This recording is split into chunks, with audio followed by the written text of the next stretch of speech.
Eleanor here. And excellent, excellent. So we do have some people here that weren't part of Iron Commedia, and that's exciting. Jess, are we on? Yeah. All right. So this class is going to be 2 hours of us workshopping in the same kind of way that the Iron Commedia people workshopped before, but on slightly different topics. And then 1 hour of the Iron Commedia people amazing us with their newfound skills. So, Eleanor, thank you for bringing an audience. Excellent, excellent, excellent. So, now, the first thing we're going to do is introductions, right, as to who's who, and everybody gets to introduce themselves. Right, that not just the three of us, right, that this is a communal effort and not something that's all from this side of the stage to that, the chairs. I'm only counting 2. 1, 2. Oh! Yeah, yeah. Great. Okay. That's great. Eins, zwei, eins, zwei. You don't have to go any higher I than haven't either. Excellent. All right, so I'm Anton of Winteroak. I'm part of Sebastiani, the Greeks dell'arte group in the entire world. Right?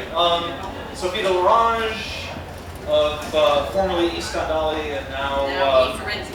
Firenzi. And Niccolò Bartolazzi something. Bartolazzi? Really? You're forgetting Bartolazzi? Oh, I was forgetting. Oh my goodness. I am Niccolò Bartolazzi. You'll know why the Lazzi is important later. Okay, on the list. Where are you from? And I am the founder of Verdi Confusi. Yay!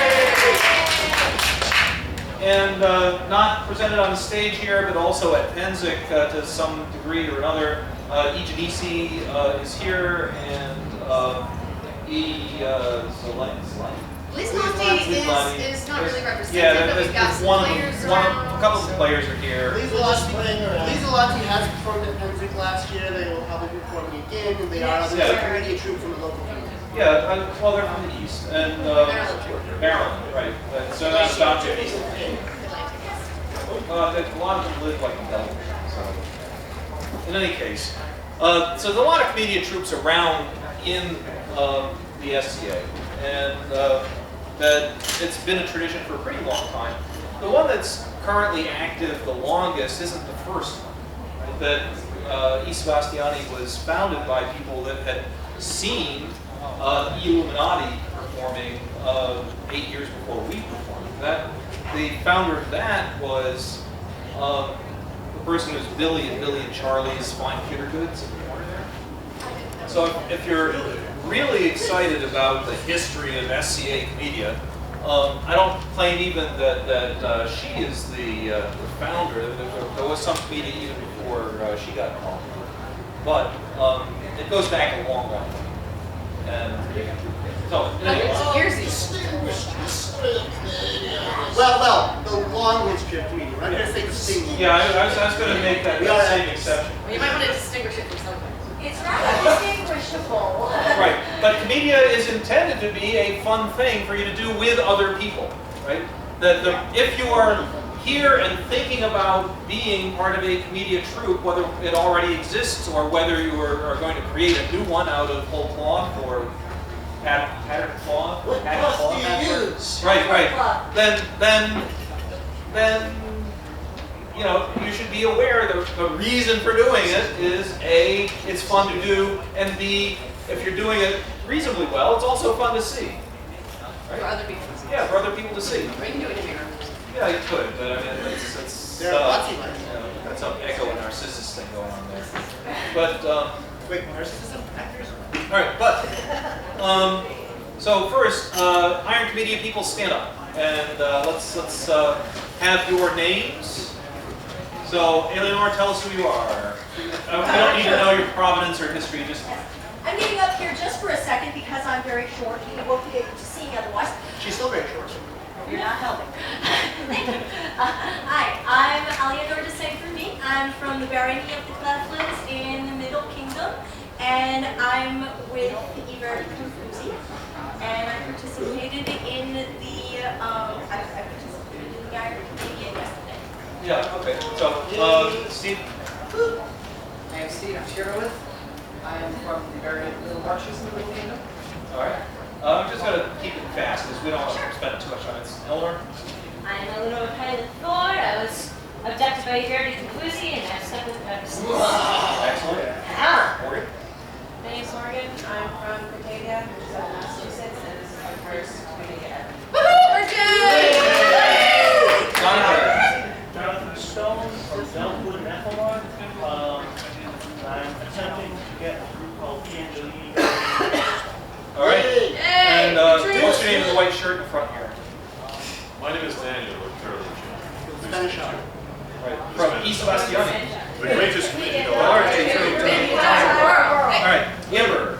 Hi, Amber from Master Anton of Winteroak and also we have a special guest today with us who's playing the part of Fleshy. This is Sergeant Different Dragon of USS Philadelphia. And he has served 2 tours in Afghanistan and 1 in Iraq. And this will be his active debut on stage. And it will also be Herbert. Yeah, my name is Curtis. I'm called Herbert. I am from Newbury, Hampton, and this is my second time with Commedia. Iron Commedia attended last year. Oh, were you in it? I was in, my name's Kendra. I was in Iron Commedia at Pennsic last year. A Okay. lot of fun. Like, All right. So we'll talk to you just again in a few minutes. Monis. Yeah, I'm Manus McKay. I'm from Verdi Confusi Hill, and I'm part of the Firenzi. Okay. Iron Commedia, sit down. Everybody else, stand up. Just introductions. I want to know your name, where you're from. So, James. I don't know anything about this. Okay, very good. And young lady in blue or violet. Hello, my name is Elena. I'm not actually sure exactly where. I know it's Boston. I know where you're from. All right, very good. He pays attention to where So- all the attractive young ladies are. Elena. Okay, very good. Young man.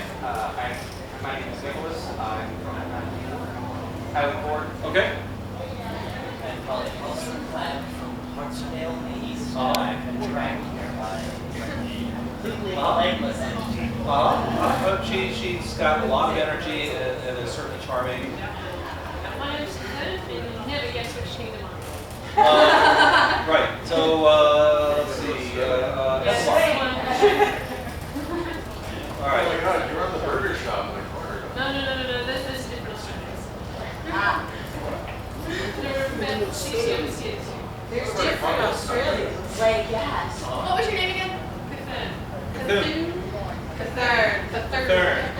All right. It's a delight to have you here. Tell me your name again, 'cause now I'm listening. No, you. Me? Yeah. Kendra. Kendra. All right. And I think we've introduced everybody now. Oh, except for my apprentice. I'm Rose Red. I'm from Howard All right. Excellent. Hey. So- Now we know each other. We're all best friends. So I'm going to say a quick note about the kinds of media troops in the SCA. I'm going to hand things over to Toss the Coin or to Toss her and see which end ends up with. So Commedia dell'arte, just very, very quickly, if there's anybody who's never heard of it, it's a theater form that's essentially medieval sketch comedy. It was extremely popular from 1560 to 1604, and it had a heyday after that. We don't care because it's not from SEA period. And it had antecedents before it, which we're not really covering, but you can do it if you've only got 2 or 3 people and you're trying to run a mountebank show or something like that. But right now we're talking about Commedia dell'arte as it was known primarily in that 40-year window. And that in that time, there were roadshow media troops that just kind of went on and did something very, very silly and rude and crude, or not very rehearsed, very clever, but not at any great expense. And that there were troops that were very popular with the royalty, and that they did more highfalutin improvise. Right? And so there's a scale and range that you could be shooting for in terms of where you think your audience is. None of them is better than the other. That Some are aimed at a crowd that's just passing on the street. Some are aimed at a crowd that thinks they're getting something arty, you know. But that's where you go. Right? That's the whole range of Commedia, and we represent that reasonably well in the SCA. Though we don't really hit the high end because we don't have stage machinery to lift marble statues around to change sets and things like that. So that's the kind of stuff that Commedia is that we're shooting for. The question is, now, what do you need to do to form a troupe or keep a troupe going, and what you need to do to make scenarios for plays, and then build your characters for the plays, and then act and be on stage what you need to be. And Niccolò, why don't we pass it along to you, and we'll have Sophia's best for last. All right. I may pass it along to say what exactly is. All right, so what we would be doing is you'd be talking maybe about style of book or basics of Commedia if we have newcomers, 15 minutes. Okay. Substitutions that we can make and still keep in the SCA have these scenarios in those books. I've got them, I just don't have them. Okay. But then we also write our own material, Yes. which 11 of you have experience doing yesterday. Well, with that, a lot of stuff to start with. Probably I could start with my focus in talking about the scenarios. As you mentioned, there are scenarios that are, well, some are basically from period, some are very much are just post-period. It gives us a lot of good idea where to look at. There is a book that a lot of Commedia players will get by Flaminio Scala that is supposedly of a lot of the plays that were done in the heyday of Commedia. There is also the Napoli scenario, which I actually have almost no experience. Well, they're also starting in 1620, so. Those 1620? Okay. See, I don't even know that. For those of you who don't know, scenario is the brief outline of the play. It's not full of dialogue, not full of intense stage direction. It is just who comes on stage, basics on what they do, when and how they leave. And every scene starts working its way through that. That is how pretty much all the SCA troops also do that.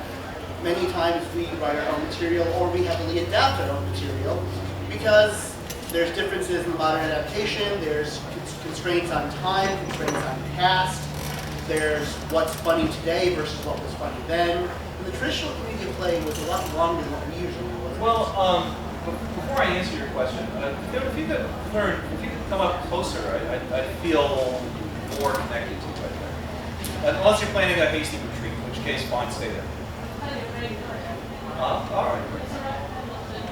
So, while she's doing that and then moving up, to answer your question about, so how long were Commedia scenarios when they were performed? It really varied quite a bit. The length of the show generally was how long you could count on that audience staying. And so the people that were doing monobank shows or road shows where they just show up and will be run out of your town real soon were probably in the 45 minutes to an hour and a half length. That were mostly in also. But that there were in courtly situations something where the show, which included the intermezzo performances in between and other things, might have been 3 or 4 hours of entertainment. Sometimes including musical interludes that were part of the play, just as the servants would come on to play instruments for a while. But that would be sort of a courtly environment where people in a courtly situation had a lot of time to kill.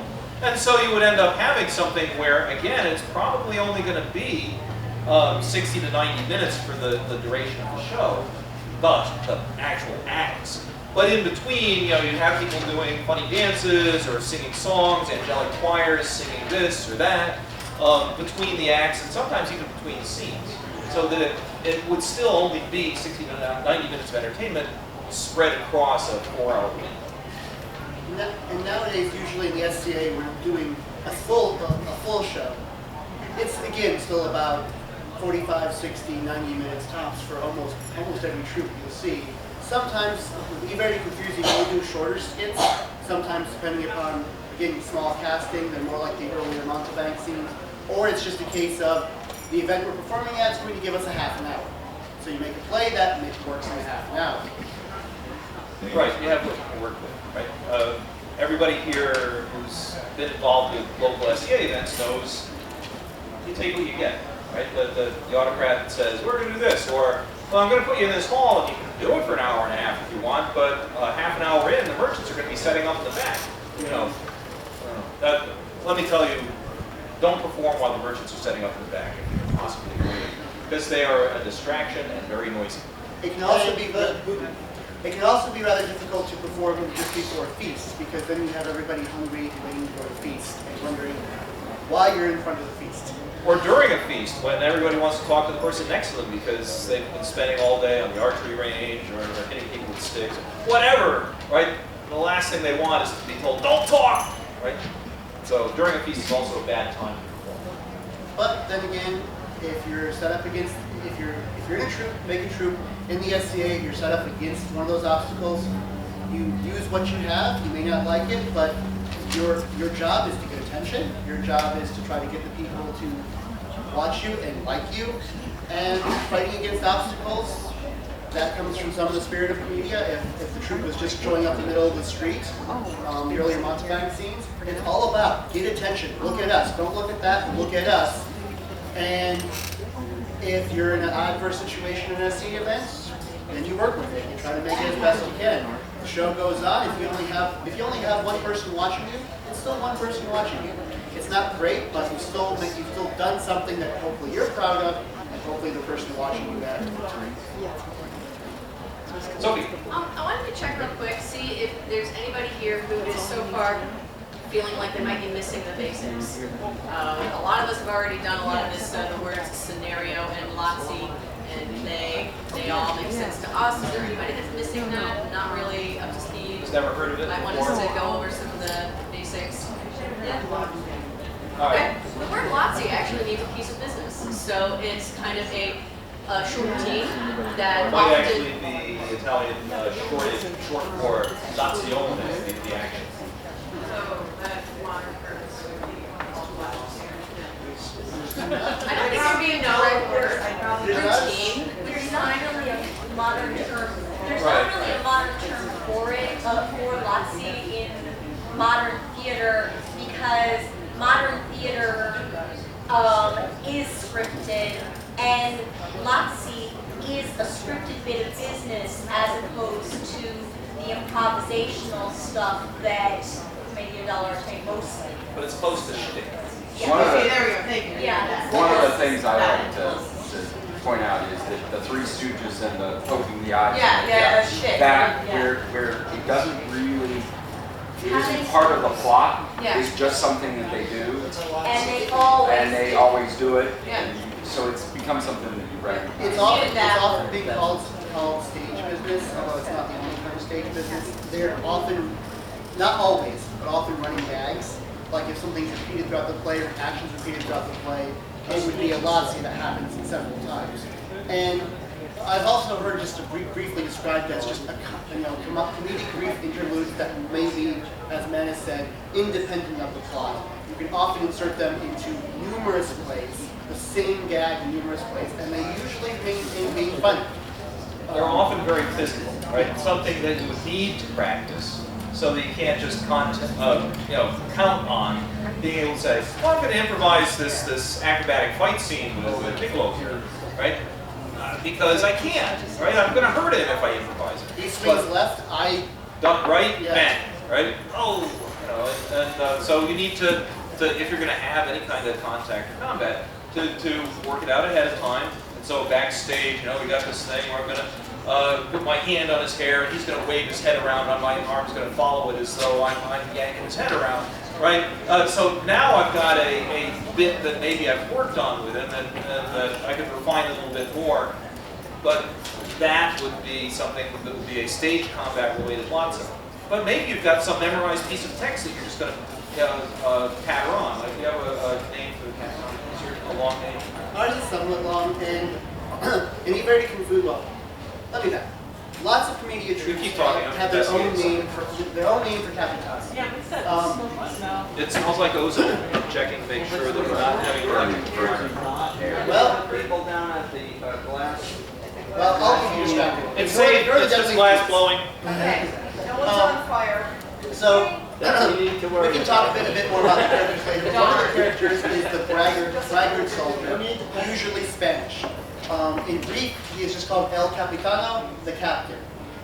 Because he's a braggart, he likes to have a long, boastful name. The name that is one of the famous names that comes from the Angelosi scenario is Capitano Spavento delle Valle Inferna. Some troops would have had even longer names. There is one gentleman here at Pennsic who can say a Capitano name that uses every letter of the alphabet in order. He does it in about 13 seconds, yes. With Verdi Confusi, we have a long name that also is developed into a lazzo because part of the name gives the rest of the troop both on stage and backstage to invoke it. And it also has a bit of a physical component. I don't have a sword, but Yes, you do. but that is so not the Capitano sword. This is way too small for the Capitano Well, sword. this is an example. So, But who am I? I'm the man who needs no introduction. Because of course I am Capitano Moco Blanco Frappuccino El Grande Testosterone. and that's Capitano. And basically said the same way every time. Right, it's a bit that they can pull out every time they need it. Right, so, And if you make your own, feel free to make your own Capitano. or whatever you need. But now, one of the things that we're going to go to next is characters and character development. And you guys have been sitting still for an extraordinarily long time, and thank you for that. But we're going to start getting you up here and doing things in it. The basic idea is that, is it alarming to you? All right. So the basic idea is that there are some standard characters in Commedia, but Commedia troupes and performances have a wide variety of extra characters that can be thrown in and developed as you, as people, realize, oh, I could really do something with this kind of character. And so, if you're creating a troupe and you've got some idea about, I really need, the friendly prostitute, or the dog chaser, or somebody who's, the policeman, or something like that. That what you want or need for your troupe is going to be based on who's in the troupe already, right? What are they already good at? So, if you are thinking about, I have this skill and I can juggle, and so I want to do something that is a kind of character who might have cause to do like cigar box juggling or some other kind of sleight of hand work. So what would be good for that? Well, maybe the policeman, maybe Vergella, the sleight of hand artist and bad guy, right? But you're free to invent a character who does something. In the Sebastiani play that we're going to do on Sunday, there's a character of Cucinero, who did appear in like one or two known works, but he's a cook. That's all he is, right? He's got the name Cucinero, which means the cook. And so if somebody's got a profession and you want to give him a Commedia name, translate the profession's name into Italian and give him that name. And that's easy enough to do. Any profession you can think of. So I wanted to ask you guys. You guys are all aware of the fact that Commedia uses stock characters, and there are exaggerations on stereotypes that we typically use. So I'm going to name off a bunch of them, and if you know who I'm talking about, I want you to go ahead and raise your hand, because I'm going to start with the really common ones and then work my way down. Just to find out how much we need to give background. That's what I was just doing. Okay, so at the top of the list we have Pantalone. Who knows what Pantalone is all about? All right, good place to start. Pantalone is the old merchant, nasty, miserly old man, often a father of somebody in the play. Sometimes he has Shylock. Yes. He could be a lot like Shylock. And for your sake, just a miser. Sometimes he has redeeming qualities, which we you take advantage of, and sometimes he's the villain. Although out of period, and major stage. Good example. All right, so Pantalone is often kind of the lead. He is the richest man in town. He's in charge of stuff, and he starts the plot off, and then other people are trying to affect him in their various ways. He's got. I think we got it. He's got a buddy, yes, whose name is Il Dottore, and Dottore is a title. He can have many other names. Graziano is one that comes from Scala that we use a lot. So Dottore Graziano, he's a learned man, often a lawyer or a doctor kind of person.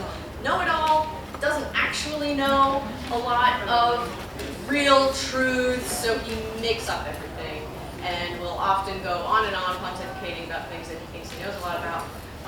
But if you know something about what he's talking about, you can tell that he's being very inventive, and it can be very funny if the actor knows enough about that topic to go on and on about it in a very silly way. So Dottore is the other old man. Together they are called the Vecchi, and they are often buddies or villains or neighbors. Sometimes they hate each other. Sometimes they hate each other. And sometimes all of this in the same place. Right. Now the two of them have children often that are the lovers. So we've got young men lovers and young women lovers. They're pretty. Not my daughter. No, not your daughter ever. Right. And they will often try to fall in love with each other. They have pretty expectable, predictable adventures, trying to run off with each other. They usually end up happy in the end. There may be one pair or two pairs. They may be daughter or son of Becky or from out of town. But there's always going to be some lovers, one or two pairs. And they can be very, very up to the interpretation of the actor, as long as they are in love, with love, focused on the other person, and that's the only thing they're thinking about. Very Romeo and Juliet. In some troops, they're going to be very flighty and extremely over the top and doing their own jokes. In some troops, they're more sincere and kind of give the audience a reason for wanting to see how the play works out. In some depictions I've even seen historically, they were supposed to be the only non-ridiculous characters. They were played almost straight, as if it wasn't in a farce, which I guess is the contrast. I've never seen that performed that strict live, but it's an interpretation that could happen. Because sometimes having these straight, serious characters versus all the foolish ones is a good contrast. Then you've got a collection of servants, men and women, and some of them are evil and out for their own good and over to screw over their masters. Some of them are favorable, they like their masters, they want to help out, they're very intelligent, they move the plot along, they help things happen. Some are well-meaning, some are not, some are capable, some are not. The most famous one is Arlecchino. He's very much the acrobat, well-meaning, stupid, always hungry, looking for something to eat, and will undeniably be counted upon to screw something up. So if you see an Arlecchino on the stage, you can go, yay, something funny, and Cindy's getting happy. So Arlecchino is very famous because he also echoed on into future realms of theater, and so developed all sorts of other things that you may recognize when you study Arlecchino. So if you've got an acrobat in your troupe, make him Arlecchino and give him some physical stuff to do, because that's going to be really attention-getting and really picks up your play. So lots of different kinds of servants. We can go into details on them later. And then there are a couple of wacky, extra funky different characters, one of which is the Capitano we were just talking about. There can be other ones like the Merry Widow, the Friendly Prostitute, the Gypsy Fortune Teller, the innkeeper, kind of extra random seasonings that can be thrown in to spice things up. But those are your basic stock characters. They are repeated over and over. They have very similar costumes, so you can focus on a couple of costume bits. Like Pantalone is always dressed in red. The lovers are always dressed in fashion of the time, so you can really reflect the time period you're trying to aim at by dressing the lovers like that. So there's some costuming things you can focus on. Some of the characters had masks, some of them didn't. You'll see a lot of pictures of masks along your way, and then after that, you are pretty much free to interpret what you want as far as how they look. And one more thing just to say about the characters. they can be they're mixed up in whatever way any play happens. In one play, Pantalone is the father to the young woman, and his servants are Arlecchino. And the next play, Pantalone is the father to his son, and Arlecchino is Dottore. Any play you do, you can mix up the relationship between the characters, and just to add something different, to figure out the plot. So it's 52 pickup every time you arrange the relationships of characters. So one thing we were going to go over today is how to make a character more sympathetic so that he's really connecting with your audience, so you want him to succeed by the end. A lot of times what we have is obvious stereotypes that we can exaggerate and make very funny. And you've got to always remember to lock it down with at least one or two characters that you really want the audience to root for in the end. So they're not just an extreme, annoying person in some way that you've pushed to the nth degree. So as we've said, there's some pieces of those characters that you want to keep, like the Pantalone has got to be a miserly, nasty old man who's interested in money.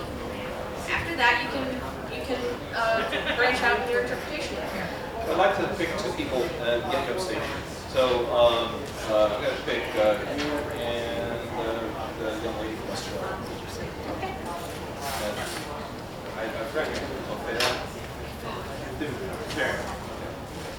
All right, so here's what I'd like to do is in this scene I'm going to start off by assuming that Catherine is going to be a upscale daughter of Pantalone, we'll call you Flavinia, right? And that you are her earthy servant girl, Franceschina. And Franceschina. So Commedia Franceschina. And in this scene, you're going to walk on, and I want you to be very excited about this handsome Spanish captain that you just met, and you're head over heels in love with him. And you've already had it, so and you care about your mistress, right? Right. So there's a little bit of jealousy on your part, but also a lot of concern for her. And the scene will end with tears. Okay. Okay. So.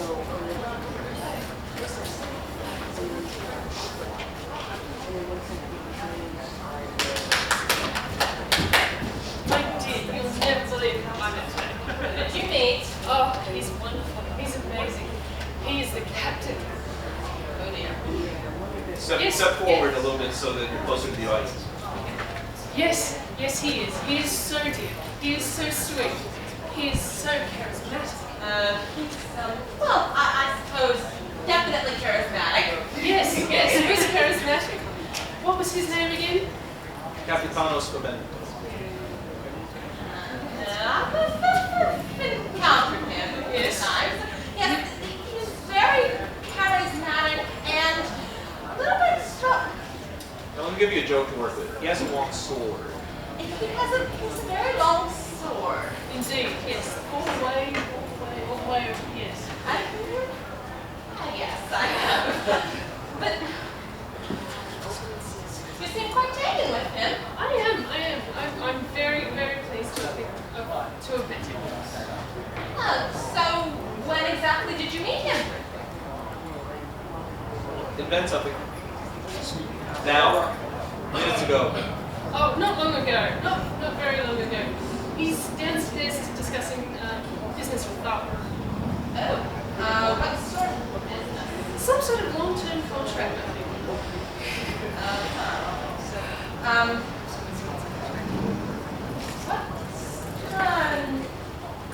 So, what exactly happened when you met him? I've met him before, and he was a little, well, showy and flashy and made him sort it out.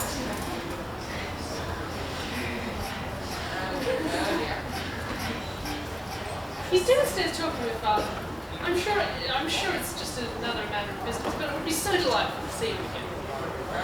I don't think I need to see him ever again. Thank you.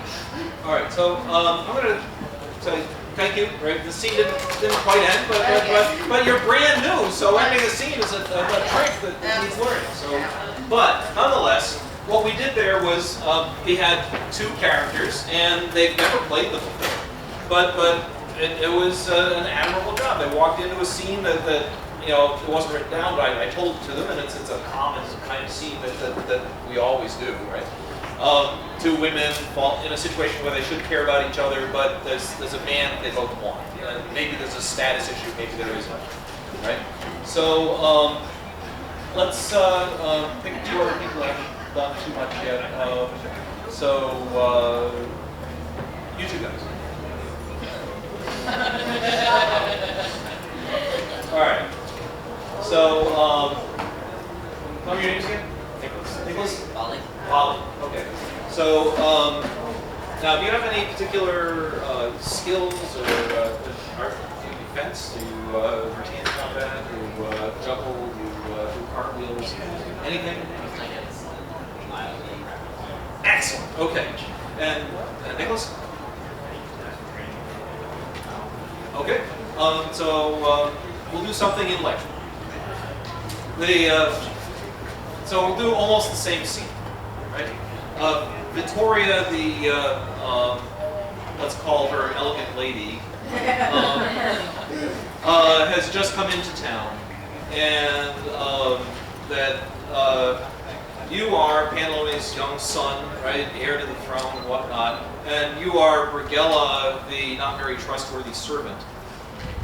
And that Vittoria is somebody you know very well from professional experience. And that you do care about Orazio. It's Panlone that you'd like to stick in the ribs, right? And he's hot for her. He's never had her. But if you can express enthusiasm for a woman in a way that shows that you are really smitten, and you know that she's been around, right? And you want to try to explain it to him in a way, and be obtuse for the first 2 attempts of him trying to explain it to you, and on the 3rd attempt, accept it and be horrified. No. You know, so that's our mission.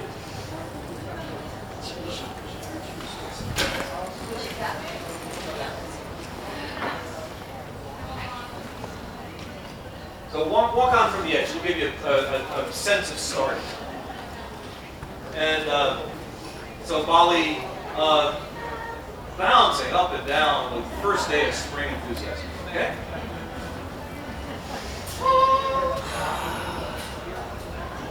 Spring is in the air. The flowers are fresh for certain activities. Okay, one quick thing. Nicholas, I like what you're saying, but I do want you to when you talk, do face the audience even though you're talking to him. Sorry. No apologies. Just go for it. Okay. Our work, don't have you in such great Oh, just a return from the war. A man's got to land his ship in port. Of course, it's got to be the right port, you know. You can't have one that's too small or too big, or one that you're going to crash into. A perfect port. Maybe Port Victoria. Ah, Victoria. Oh. Yes. The name is important to this port, for I can have no other. Victoria, in my experience, quite a, well, let us just say that she is not a underclass.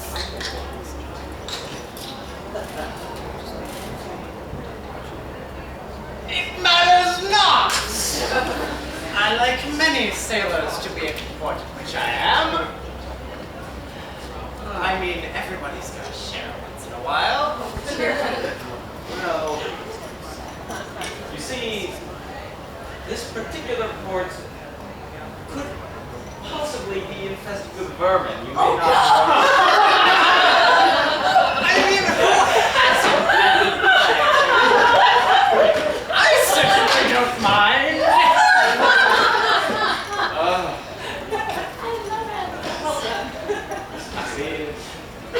If you wish for the vermin to pass, then so be it. However, I warn you, good sir.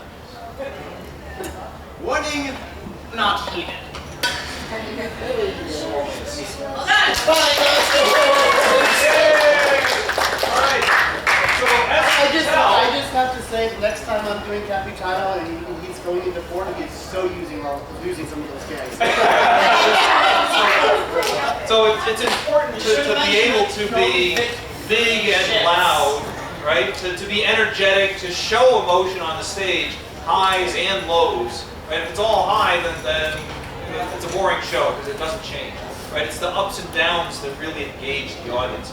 So why don't we pick Morgan Eleanor, and we're going to do a scene with Morgan as gypsy fortune teller giving what's hopefully good news to a young lover who wants to know who she's going to marry and her prospects. Oh, but the world is full of eligible men, and I could have Johnny or Stanley, but I do not need to marry Gypsy. Yeah. Please, would you work your magic and tell me for whom I am intended? See. What? Loveliness. Loveliness like riches, handsomeness, perhaps. You want to go with and your sweet happiness? Like chocolate? Like dark chocolate. Oh, dark chocolate? Ew. Like dark chocolate.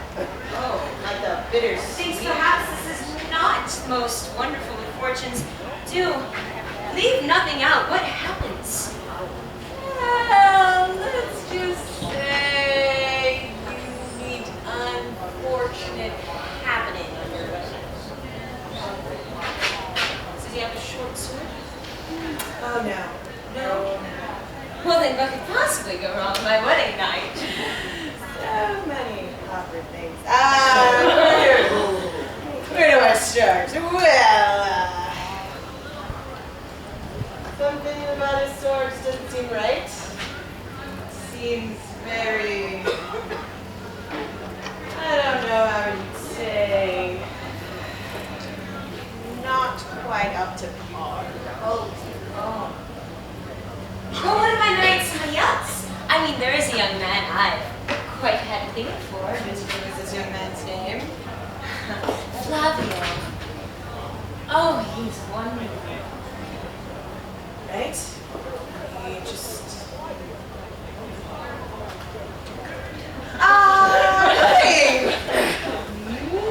Nothing as in, my dear lovely gypsy, you will tell me everything. I'll ever tell you everything. Yes.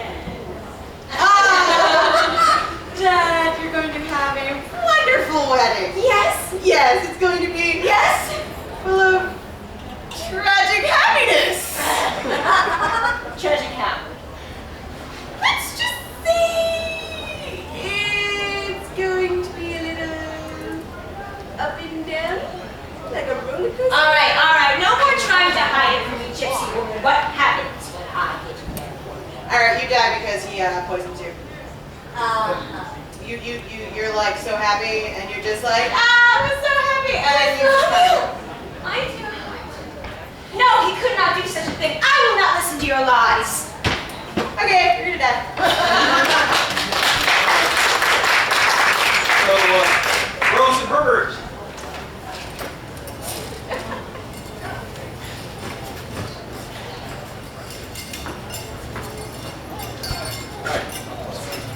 All right, in this scene, what's going to happen is walking in from one side is Herbert, the other side is Rose. Herbert, your name is Orazio for our purposes here, and your name is Isabella for our purposes here. This is early in Act 1 of some scenario. He never thinks to marry because no woman is good enough. She is certain that all men are jerks and has no interest in any of their peculiar interests, but they haven't met each other before. Let's do it. Today is a beautiful day. Just the day. You gotta make I'm Isabella, and who are yours? Both need to project a little more, but I like what you're doing. Orazio, it is a pleasure to meet you. Oh, more the pleasure of mine that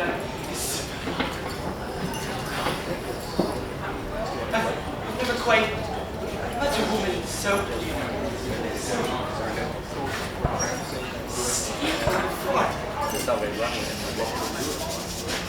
So what brings you to market today? Oh, I was just going out for some routine errands. But a certain fruit caught my eye. Well, I haven't seen a fruit stall around here. Maybe over there? They have some exotic fruits from far and distant lands. You see those strange, peculiar orange spheres, perchance? I believe the fruit I'm looking for is pretty fruit.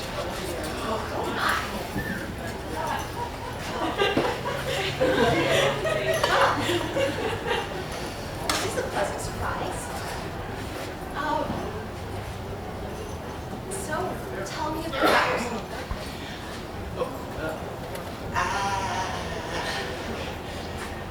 I am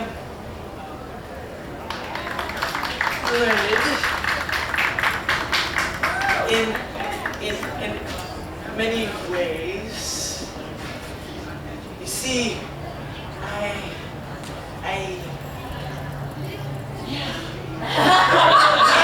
Walks on, right? So excellent. That was good. That was good. One more of these scenes. I haven't been emphasizing the Iron Commedia guys because you've been really working and stuff, but I wanted to give other people a shot at trying stuff out. So Stefan and James, you guys can get it up. Stefan, James has done this before. You're new, so I just want to make sure that you guys understand what's going on. We're going to do a scene here. Dressed as you are, you should probably be the Spanish captain, or do you do a Spanish accent? As horrible as one can be, I don't know. Or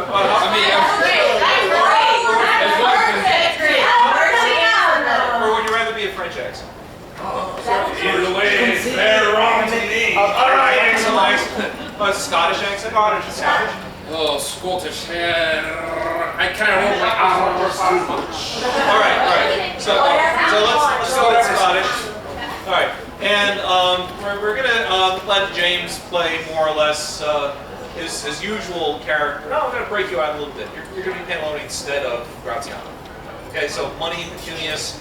And here's the issue, is that you're coming into town and you are claiming to be a representative of the Doge of Venice, who's a standard too high in the pecking order to actually put on stage, but you're his representative, and you need him to get his house ready for the Doge to visit. Right? But you're also the Spanish captain, and you're hoping to meet his young daughter and Spanish captain. Oh no, you're Scottish captain. Scottish captain. Scottish captain. Scottish captain. But meeting his young daughter. Well, you're hoping, right? Does he have a young daughter? Or a young wife? Any wants, really. Okay. And getting the place ready. Getting the place ready. You're trying to convince me to get the place ready for the Doge's arrival. For the Doge. And I'm a miserly old man. And here's what I want to build into this thing is just a little bit of. He's always going to be making allusions that have to do with money, right? And I would like you to misunderstand his allusions, but also on your own be making allusions to some combination of sword fighting and having sex in some way that's ambiguous. So go for it. Level of difficulty on that.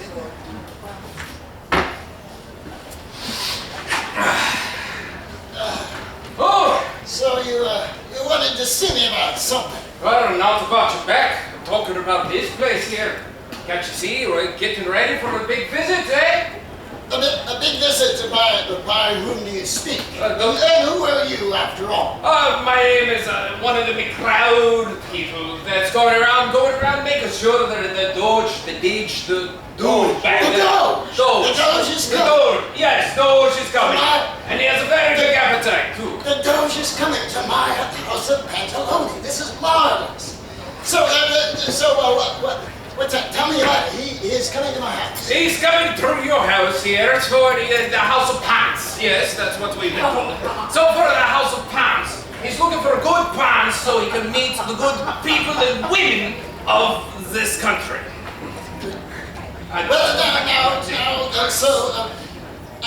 then I have to make my house ready. What about pants? Well, I have these. I mean, why buy more than one pair of pants? I mean, I have one good pair, that's plenty. No, well, so, the Doge needs more than one pair of pants. Doge needs pants. Yes, he needs pants. Well, why don't you go pantsless for the Doge? Well, that's not right for that man in his pants. All we have is I didn't need it, so I'll just wear my long shirt. Now you're a house of shirts, not pants. Well, this is not there's pants and there's shirts. I can give him the shirt off my back as well if it please the Doge. No, he prefers women's shirts. Hello, my If you're going to take off shirts, he prefers women. Women's shirts, more blouses. My daughter might not be meeting, might keep her away from the Doge. Oh, you have a daughter for the Doge. Not really. Well, my daughter, she's outspoken. I try to keep her from causing me some trouble. Oh, he prefers mutes anyway. Less screaming. There are some things I didn't really need to know about the Doge. Well, like I said, but besides that, now, to get it out, Excellent. So, one of the things that you guys noticed, I'm sure, is without having the outline in front of you and knowing what scenes are going to follow later, there's really no resolution, right? And that a lot of what was funny wasn't, like the punchline of a joke, but rather just their behavior and their action. And Stefan, thank you. You were very energetic and just dove right into it. Wonderful. Thank you. Where are you from? I'm from Virginia, just outside the DC area. DC. I'm talking to the baby. Yes, ma'am. All right. Yes. You're gonna meet after. That's fine. She has a comedian troupe that needs handsome young men. We're from Windmasters. We will talk later. Yes, we will talk. We'll get you involved. But roped in already. One of the things that I wanted to point out. Go ahead, Niccolò. Something just a good time to add. So obviously, what all of you did, and the rest of you saw what we know, is improvisation based on the brief suggestion. I've known a lot of people. Whenever I've tried to talk them into getting into Commedia, they've said, "I can't improvise. It's too hard." As you see, it's not just like what strict improvisation was of here's one prompt, go ahead and do it. Obviously, you know your characters, you know where you start and where you stop. But a lot of people are familiar with that, so it does help for things like this to show them what it is. Also, what has helped is to sort of describe it. And the best way I've found to describe it is think about a funny story that you know, or a funny joke story, long enough. You've probably not memorized a specific word, but you've said it so many times, especially if it was one of those. No, really, there I was with a friend, and the two of you are going back and forth and sharing. That's very similar to how these scenes work, because you have the idea of the flow of the story. You probably even thought about funny specific things to say, but you don't have it written down. You didn't memorize it, but you know it. And you know the back and forth. You know the energy. One person goes, the next person goes, etc., etc. Not all Commedia scenes are two people, but many of them are. And that's sort of how I look at it, and it's helped people to sort of see what it is and realize, oh, I can try that. I can actually get up there and try doing this one. And this, even if the scene itself didn't follow some particular path, a lot of that in this case is because you never practiced it before and it's not part of a big score, so you don't really know how it's really got to come to an end. But when you have a scenario in front of you and everybody's gone through it and taken a look at the pieces, you say, okay, so in order for this to work, for this scenario to really make it so that the audience is going to care about this character, I'm going to have to focus on this kind of thing. Or if they want to be sympathetic to him, I really have to nail him here, right? Stefan's things about this is House of Pantalone and sort of understand his House of Pants. That's a good gag, right? And I like it. It came out very funny. But the in a scenario where you know that the end is coming on some other direction, that you'd say, okay, well that's not the plot point we're hitting, so this is a side trip. But side trips are good. Take a scenic route. That's cool. But what is important is to also when you as a troupe of people, and if each of you have a troupe that you build, what you would like to be able to do is design a scenario that has the right number of characters for the people in it, and build it so that each character has about equal stage time. Because what's interesting to the audience is watching the development of the characters, whether they are characters you hate or love or whatever.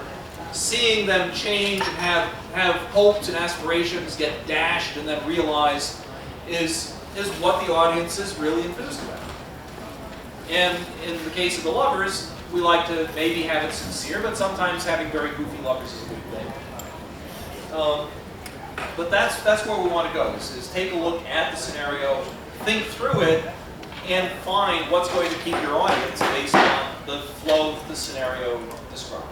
You know, what we've seen so far is a bunch of tiny bits where you've got a couple of characters that have some very clear motivations. And what I have seen is that when you've got somebody generally trying to help out the other person, that makes them sympathetic. You, as the audience, want success to happen on stage. When you see something, anything fail for anybody, you're like, ah, it's unhappiness. So when the character is trying to help somebody out, then you're cool. The first one we had with two women. They were kind of, you know, not exactly helping the other one. Neither one of them was helping. So we were both kind of feeling equal about them. Which is okay, it's good. But what didn't happen, and I threw you up on first, and so anything I say about what you didn't get is not in any way dismissing you. I love what you did. Yeah. But what we didn't see in that scene was a lot of emotional turmoil. You had it kind of subtle, it kind of showed up in your face a little bit. But unless I was like in the front row, I'd missed it. And so I was going to compare it to the next scene with the two men, where one of them was trying to warn the other one. And so the one that was trying to help, we were on his side. We were like, come on, say something really helpful. Come on, do it. You know, let the other guy get the message. The other guy was like, I'm just going to be focused on my thing. I'm not going to really take it in. And so we laughed at him when he suffered in the end. Like, I'm just going to go get some. And we were fine with that. But the other guy, as an audience, did you in fact feel, oh, I'm so sorry he didn't succeed?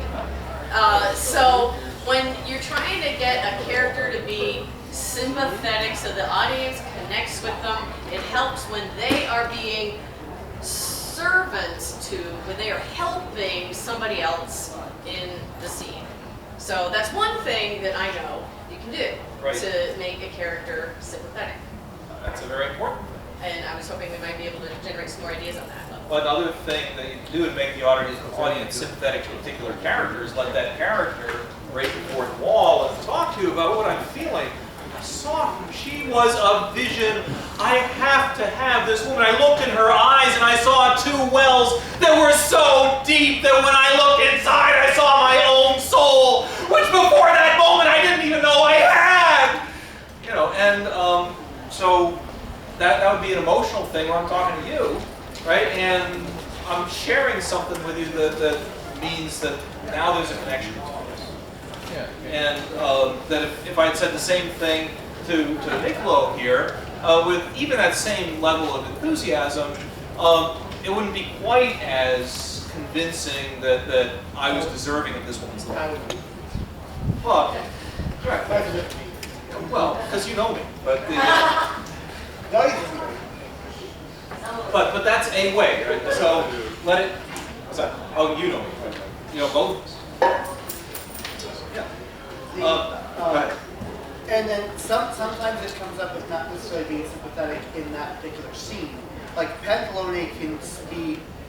He's not the villain, but he can sometimes be the villain's role. He's saying, no, you can't marry him. You must marry this person throughout the entire play. He's an unpublished poet. He's beating up Arlecchino, he's ordering people around, he's trying to steal money.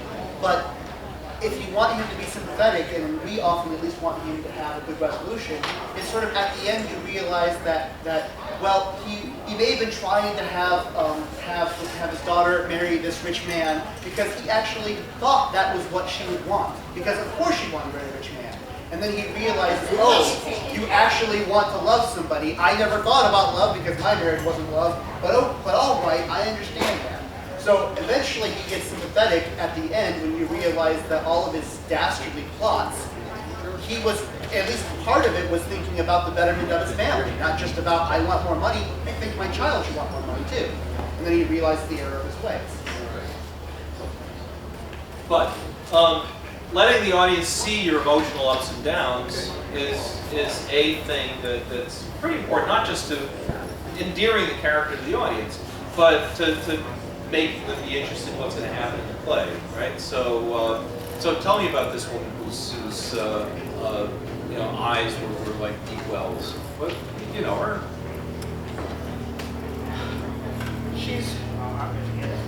They're so deep I can see them from afar, and only from afar. Or you tell me something bad about her, so this is a great thing. So you're I'm in love with her! I looked into her eyes! You mean those fathomless chasm of just darkness and despair? You feel yourself being sucked in and destroyed. Just a big void of nothing. You mean those eyes? Those eyes? Oh, yeah. Please tell me you haven't looked into those eyes. Because you won't be the same man if you've looked into those eyes. I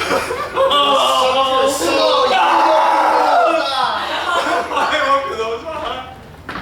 So, that having emotional ups and downs is a critical thing for all of you are here because you're going to be characters in something somewhere, in our plays or in your own plays. But the important thing is on the emotional scale from 1 to 10, right? That in a comedian play, you like to, if you're a normal human, you like to be at 7 all the time, right? But as a comedian character, you like to spend a lot of time 1 and 2, 9 and 10, 1 and 2 again, right? So that, and you express it through your body language and your words. Very important thing for performing comedian. If you're somewhere in the middle, the audience can say, yeah, and very much on the body language. You've got this entire stage or wherever you are to work with. You don't have to just stand here with that. If you're in despair, you can stalk back and forth, or you can fall on your knees. If you're happy, you can be sprinting to the sides of the stage. Use the space, make it really big, bigger than it ever would be in real life. Bigger good and bigger sad. Questions, comments, anybody? Jonathan. It's a smidgen off topic, but just something that was my experience. People who are not trained actors actually pick up on media faster. See, it's like playing It's true. It's true. Yeah, trained actors go, there's no strings. Well, and wait, there's no subtlety. Yeah, exactly. Yeah. I've also seen some people who are trained actors or otherwise in theater start going, but why would my character do this? And it makes sense in Commedia going, oh, you're Arlecchino, you were the fool, you saw food. You're going to ignore everything else and just stalk off things like this going, but I have a job over here. This character is not really human, so sometimes you have to convince them the motivation is the character, not a plot. It's just the character would do this. So that is sometimes difficulty with trained actors as well, is to convince them that's not necessarily logic behind it. Maybe Commedia logic, but not real world logic. Johannes. How would you solve a problem? Like Maria? What? Go ahead, keep going. Ignore it. How would you solve a problem where one character is kind of freezing up, and they almost can only answer in like 1 or 2 words. You're talking about an actor is on stage, you got to help them? Yes. Right. How do you help your fellow actor on stage when they don't know quite what to do next? Well, sometimes they put words in their mouth. Right. What's that, lassie? Timmy's in the well? You know, and whatever it is that I mean, you know what the plot point is that they're not getting to, and so. I know. You heard about Isabella. You heard that she's marrying the Spanish captain, didn't you? I know what this does to you. You've talked nothing about Isabella for days. I just know it. just know what? There. Come, we'll think of something.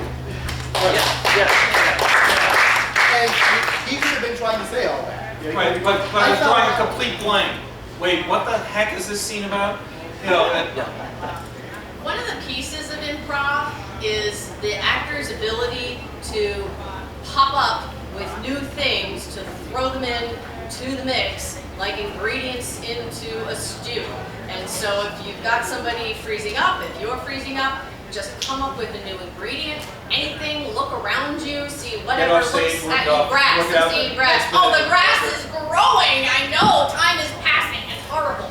So find anything, throw it in, and it's like lobbing extra material in that might get the other person to react. but if you're in that desperate situation, you know it's not coming to you. Like, say something that gets you both off stage. Somebody else will come on because your troupe is behind you. Work it out with, and then come on with the rest of your scene. Right? That you can do that. Because if we were supposed to say in that scene that we just made up, we were supposed to actually plan the plot right then. We could probably come back in 2 or 3 scenes later and then explain the plot that was supposed to be explained before, going, so we have this plot, now let's do it. As opposed to we explained it and then later we did it. Now we just brought it in later. That still works. Audience will probably never even know something went wrong. They'll just think that he was just terrified because his love had left him. Yep.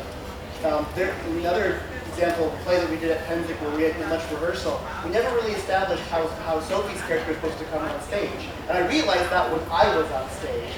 And so I had to come up with an excuse to call her on the stage. I started going, oh, she's not going to come on stage because I don't know what's going on. Oh, well, I'm Arlecchino now, and I want food. And Michelina, oh, she makes the best food. Michelina, calling for you, and then you have to come on stage. And so it even helps if you have sort of a gap where you don't know how to get somebody on stage. You can sort of think of a way where you would call their attention, and then they're getting ready to come on stage. They may not necessarily know what moment, or the play is sort of gone off the beaten path. You can actually be calling for them as both the actor and character. I was thinking we might move on to Lotzi. I think so. Though I had one other thought. I just as kind of a thing to do a little bit of completion. So remember the scene that you two did? You think you can do it a lot more emotionally now? Probably. I don't want to do this for every scene, so don't worry about it, everybody else. But you two guys? First 2 ladies? Okay. No? You're feeling like you're just going to take it at 7 anyway? All right. Sure. All right. So, same scene that you're madly in love with the Spanish captain, and you're the rich girl. Spanish captain. And like I said, you've already had it. But I want to see some emotional ups and downs here.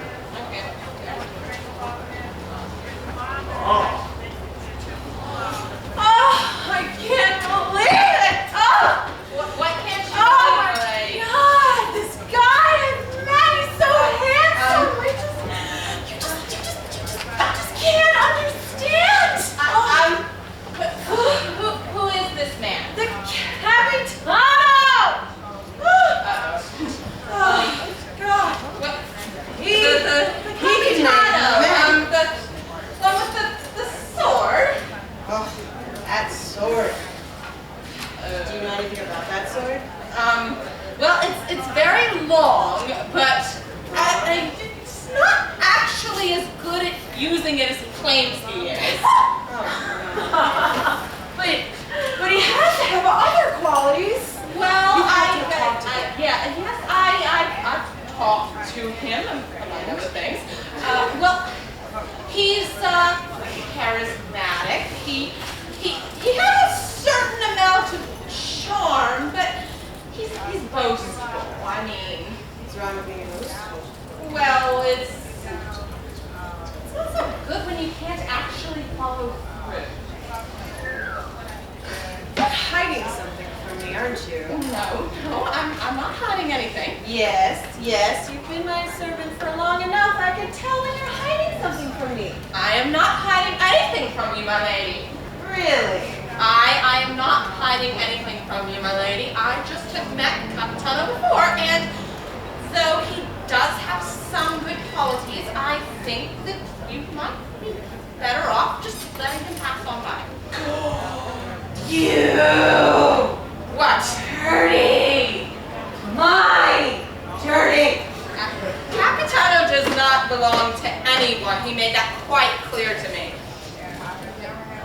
Clearly, you haven't seen me. Just look at me.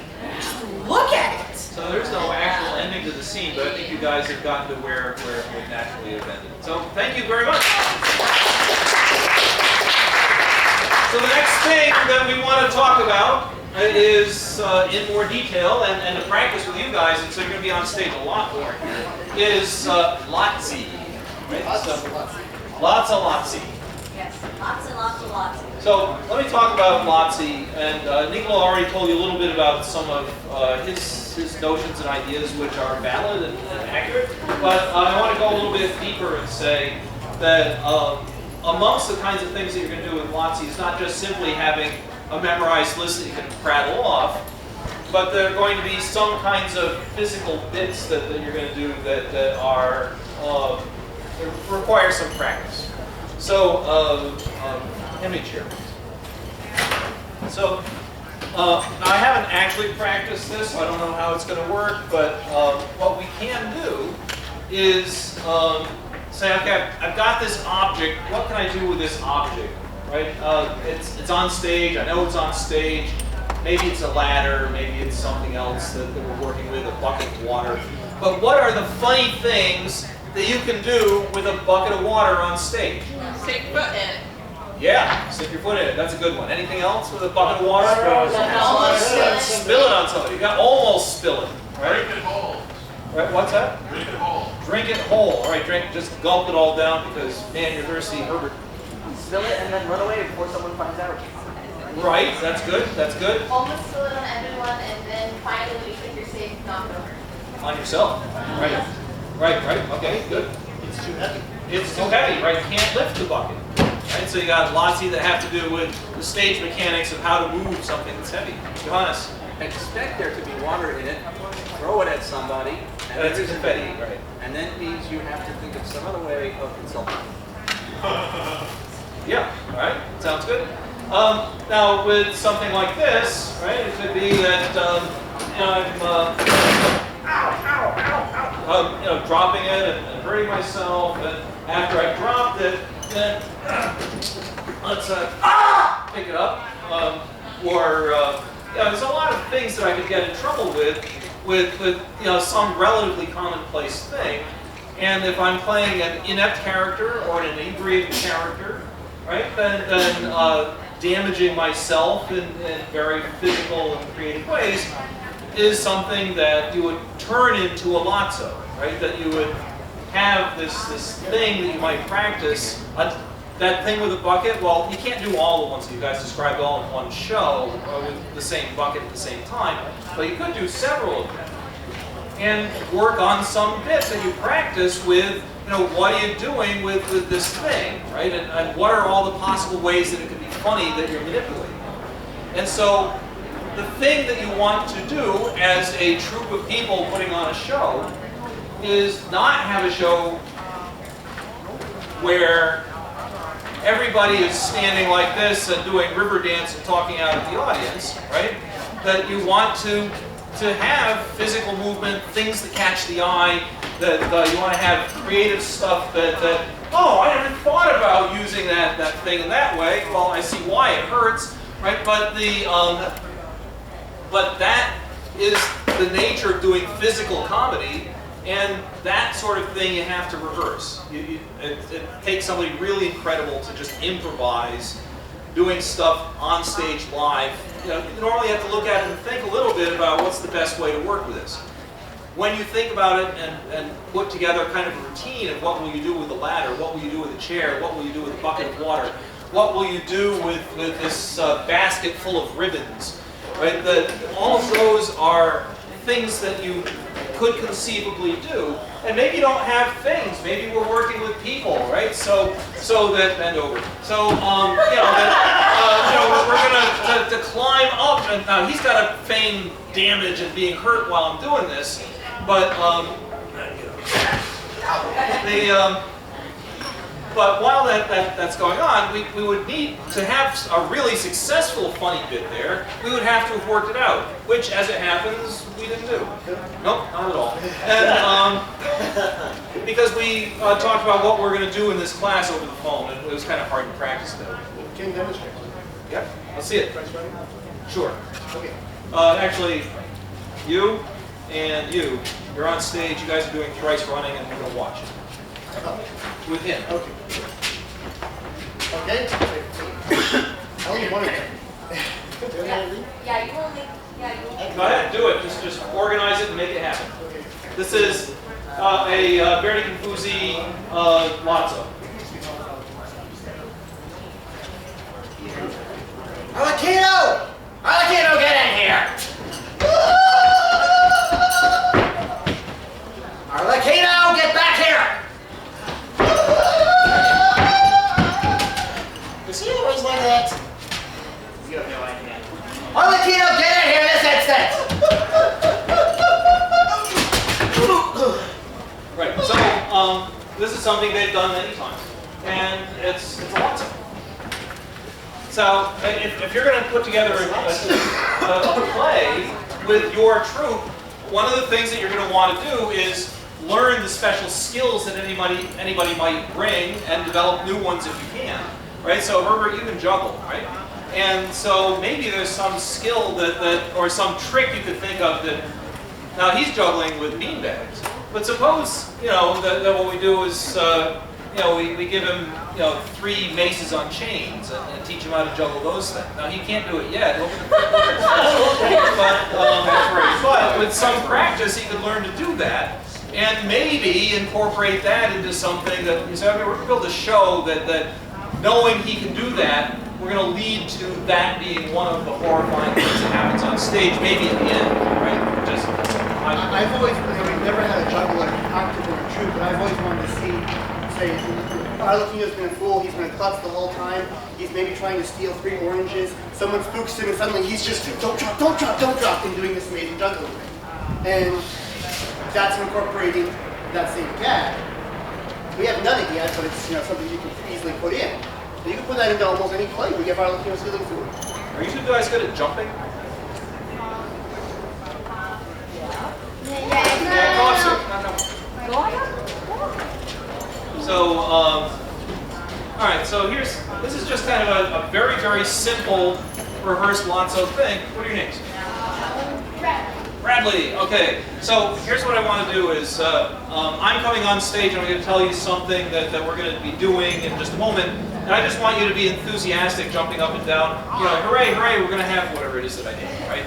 So let's see. So what would be a good thing for kids to be enthusiastic about? No, something real. School being out. What's that? School being out. Yeah, okay. That's good. My summer camp. Yeah, stand up here in the middle of the front. And here's what I want you to do, just placement. I want you here, and I want you here. The reason I want you there is because the board's down a little bit. So, boys, we have ice cream! Now just keep saying the word ice cream.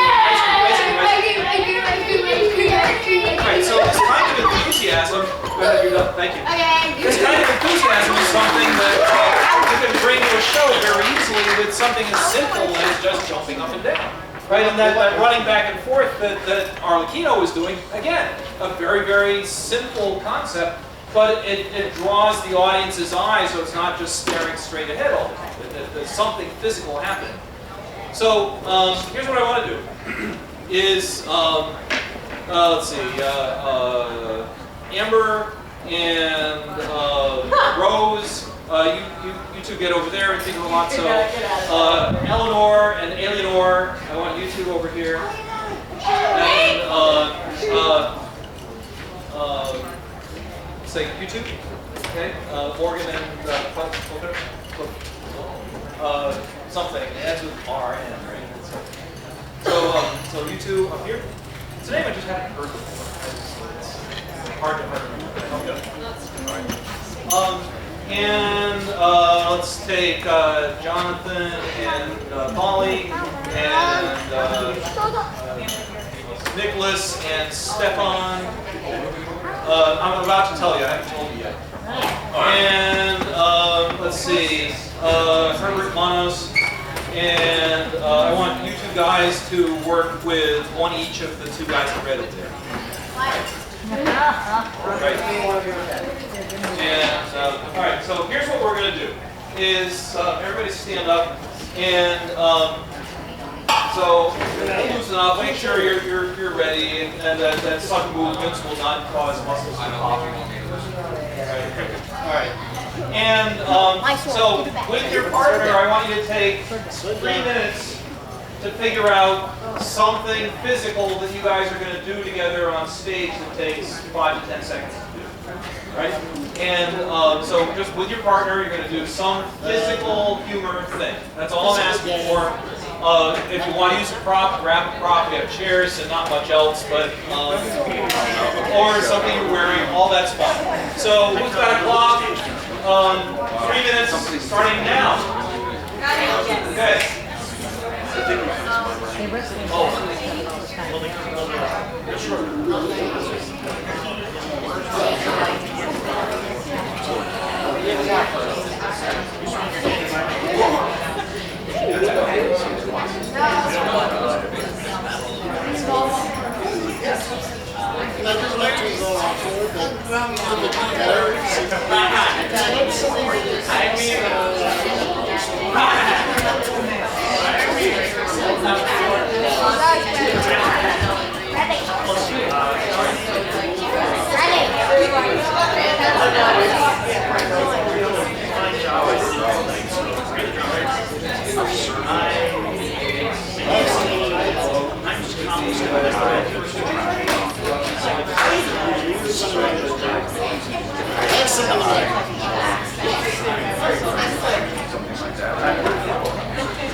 So line up with your partner, and we're going to get on the stage.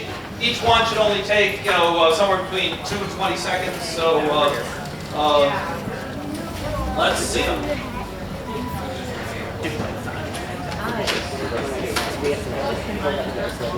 Don't we know where I'm supposed to? Hello? Yes. Yes. You need to set up the tables over here. I thought about putting them over here, but maybe over here might be over here. Are you sure? Yes, I'm sure. What about over there? I think it's nicer, fun. Right over here. Right here. Yes, that's good. Very good. Yay! All right, next.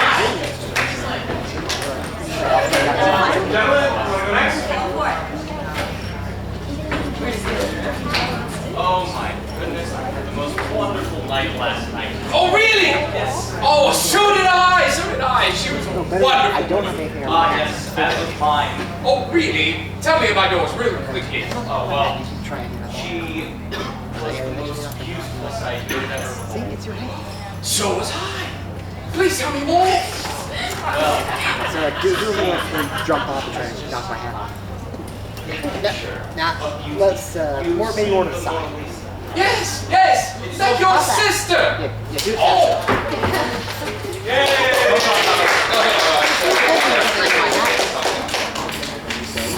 Ellie Valley. Right. Over his hair. I don't think this is the best idea. I mean, I look like a man. This is the first part of the plan. You're dressed like a man, so you can meet your beloved Flavio, and see him without your father knowing about it. But the second part of the plan, you have to be able to pass as a man so that somebody sees you on the street, nobody will know it's you. And that's the part I have to teach you. I'm going to teach you how to walk like a man. Okay. Now, the first thing you have to do, men have a really big stance. They know where they're standing and they're going to stay standing there. So plant your feet nice wide apart, because men are very, very strong and very brave, so throw your shoulders back.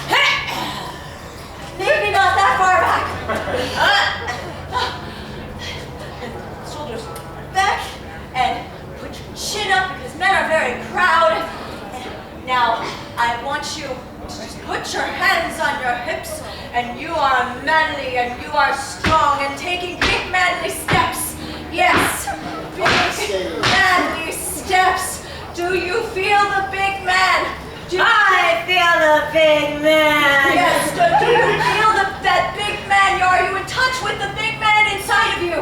Oh, I'm in touch with the big man inside of me. Now, Francescina, I feel it.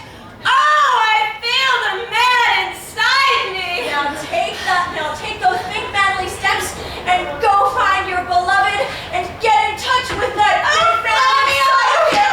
I'll be a man for you tonight.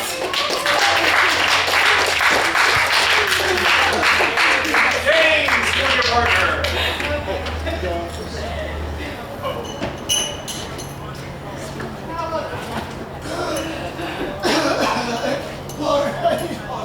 I've traveled so long and so far.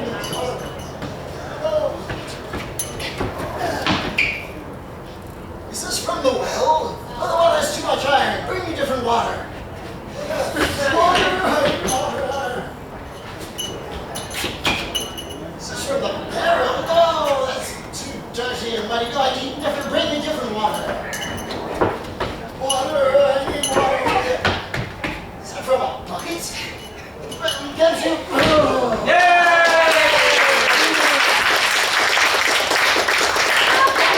Steve, you and your partner.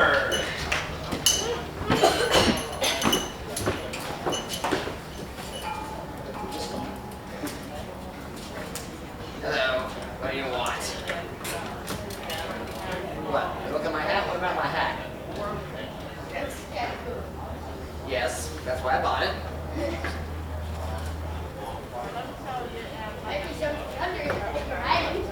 Why would you think that? Hey, get off my hat! My hat! See? I told you there was nothing under my hat. Well, at least there's hair. Ah!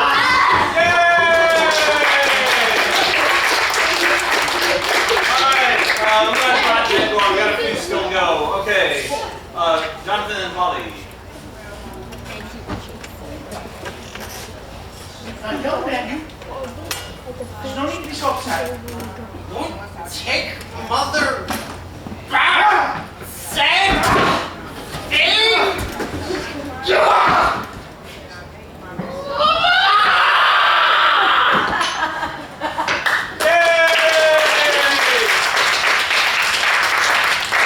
Anybody else? Okay, all right.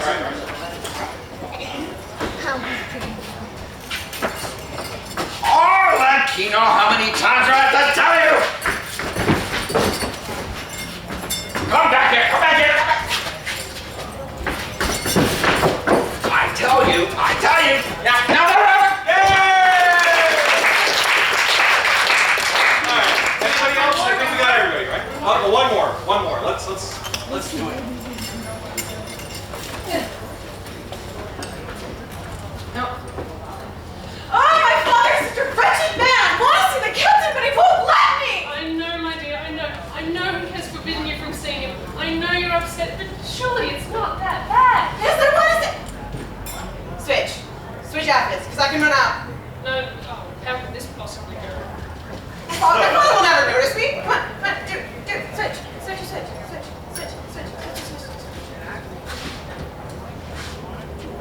Yeah, that's good. Thank you, bye! Yay!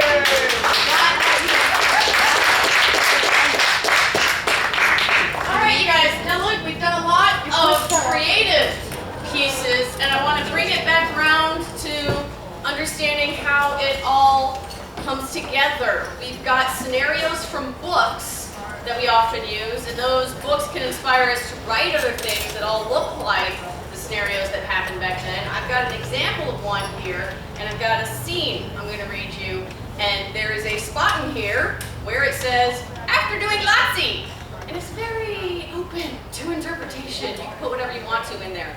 So this is how it looks when you're actually trying to take something from period and bring it to life. So the scene is with Coviello. Are we using Coviello and Pulcinella? So Coviello tells Pulcinella that Capitano has arrived and conspires with him to disguise himself as a woman. I'm kind of thinking that's because Pulcinella is trying to avoid seeing the captain. So after doing Lazzi, Pulcinella agrees and goes off to change clothes. So we've got Coviello and Pulcinella trying to disguise Pulcinella as a woman, and they do some kind of Lazzi and then agree to go off and change clothes. So they're not actually doing the changing clothes here, but they're doing something. So what we've got to come up with is something that connects the concept of Coviello and Pulcinella conspiring to disguise one of them as a woman, and then they'll go off and do it. So how are they gonna make that happen? Pulcinella walks like a chicken. Pulcinella! Coviello! Yes! Why are you out here like this? I'm doing my master's bidding. I have to get the chickens. The captain is going to kill you. If he sees you, he is going to kill you. But kill me? Yes, Captain, you dead. Dead? Yes, Captain, you dead. I've never been dead. Does it hurt? Oh, I imagine it will. No! I don't want to die! Wait. Okay, I have an idea. When have I ever stirred you wrong? Never! Good. So, the captain will kill you if he sees you, right? No! Oh, if I cover my eyes, he can't see me! No, we're shooting close. The captain won't be able to see you if you're not you. I'll be you! No, that won't work. He doesn't like me much either. But the last person that he would expect you to be is a woman. So if you're like a woman, yes, to be able to do this, you have to walk like a woman. Come on, we've watched many women as they walk. You know, swivel their hips, right? Right, chest out. Not the way we do chest out. Yeah, swivel more. Look, side, do the side. Ah, yes, perfect. Good.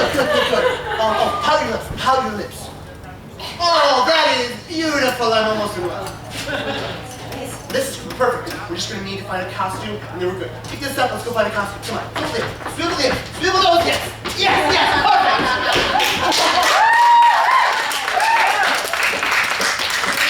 That brings around full circle. Right, so in Scenari, there are times where it just says, there's a lazzo, right? And if you're doing a period one, you don't know what lazzo it is necessarily, but you invent something, and that's the point. In your own scenarios, when you write them, you think to yourself, gee, it's been a long time with a lot of people just standing on stage talking to each other. We should put something in that puts some action in it, right? Instead of just, well, I don't know what to put in. A lazzo, right? About this or that. And so that's where lazzi come in. And it's up to you, as the members of an ensemble cast, to invent things that are going to make the audience entertained by what's going on. Where are we on the checklist? We are now at 3:45. Okay, so what I want to do is get the 11 people who are part of Iron Commedia backstage changing costume. The remainder, I will entertain, because I'm not in the play. He'll dance! Shake those hips!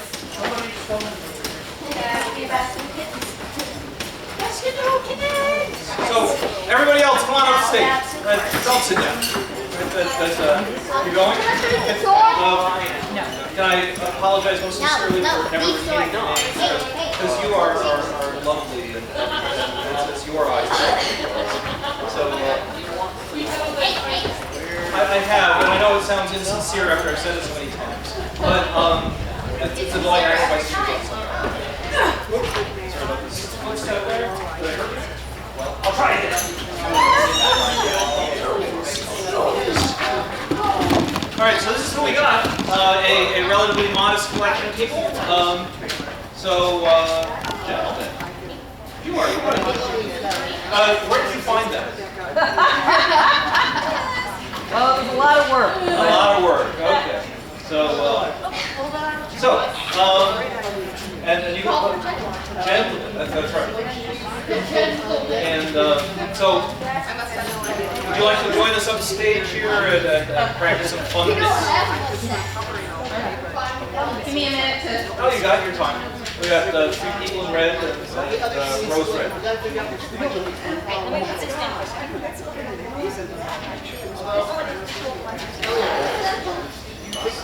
Now, where do you guys live?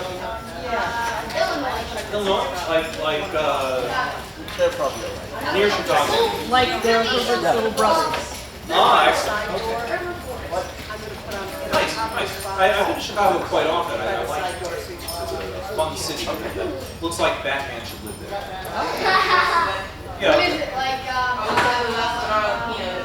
Right.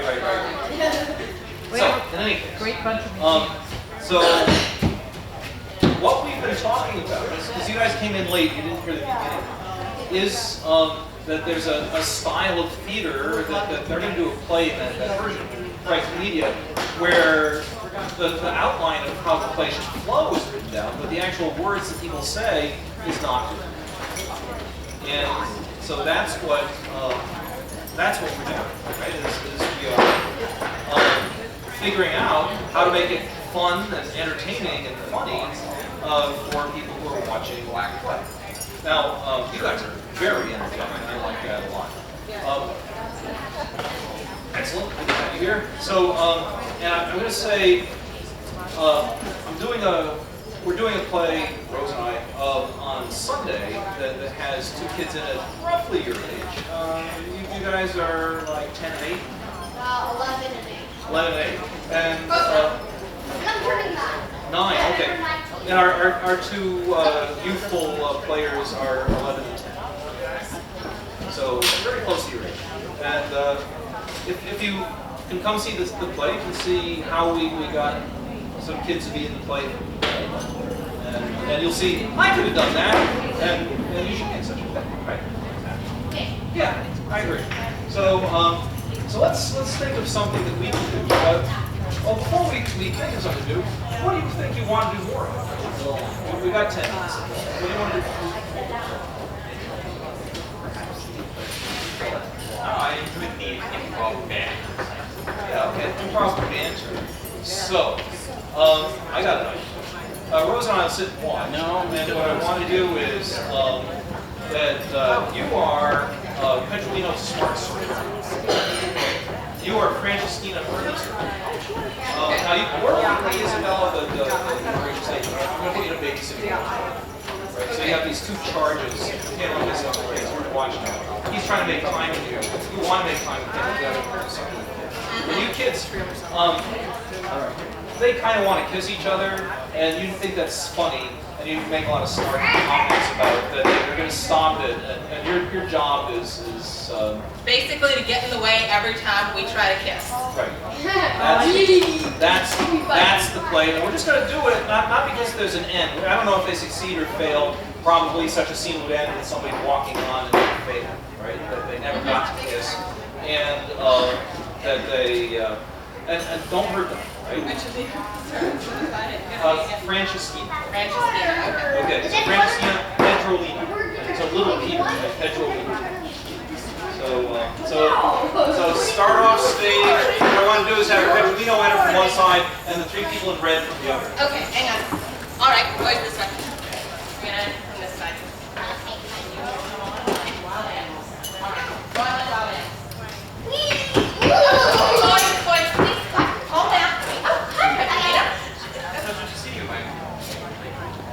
Thank you. How have you been recently? Well, a lot better. Are you with Young Jeff, I think what you're doing is great. What I want to do is change the position a little bit so that... You want them in the background and us? Yes. Okay. And that also, just as a stage thing, gentlemen, one thing that is a really good thing to do is for these two to mostly be standing still. But I want you guys back and forth across the whole stage. Right?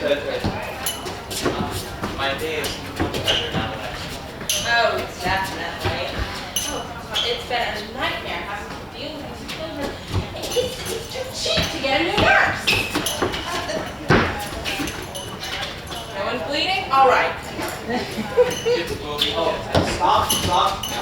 I got a joke for both of you guys. Right? And that is, whatever posture these people are in, stand behind them and do the same posture. But bigger and more, right? Wow. But more. If they look back, just drop your arms to the side, because you're not making fun of that. No. I've been so busy since they drove off a nursemaid. Between watching the boys and, of course, all the other chores I have to do, there's been no time to just relax and enjoy myself.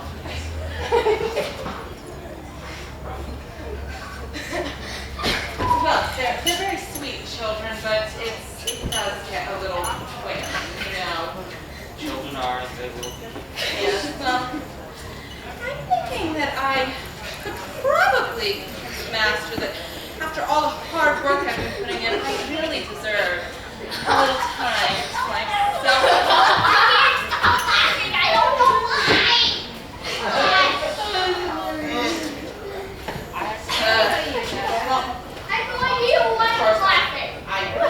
I deserve a break, of course.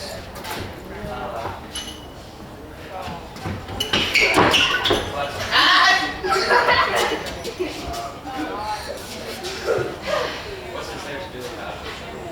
Well, I suppose I could always end up living in a closet somewhere, but I don't know. Well, I could convince him it's cheaper than them wearing out their clothes all the time. They might actually go for that. Say something leading up to me and And then that would give me more free time. Hey, what you doing?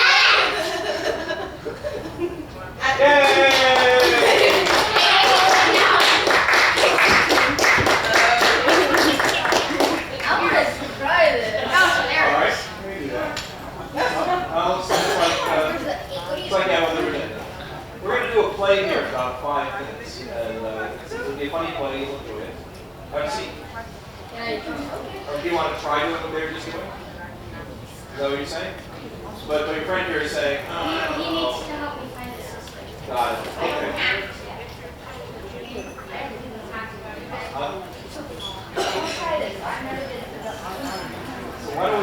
have you both try this for 2 minutes and then go find your sister. Not gonna work? What's your name? Feeling a little better since I'm here. Nice to meet you. Alright, so what do you want? Find your sister, come back, and watch the play, and after the play, we'll do some bits of it. Okay. And once it hits my foot, then my hand should stop trembling. So, who's got time? Who's got time?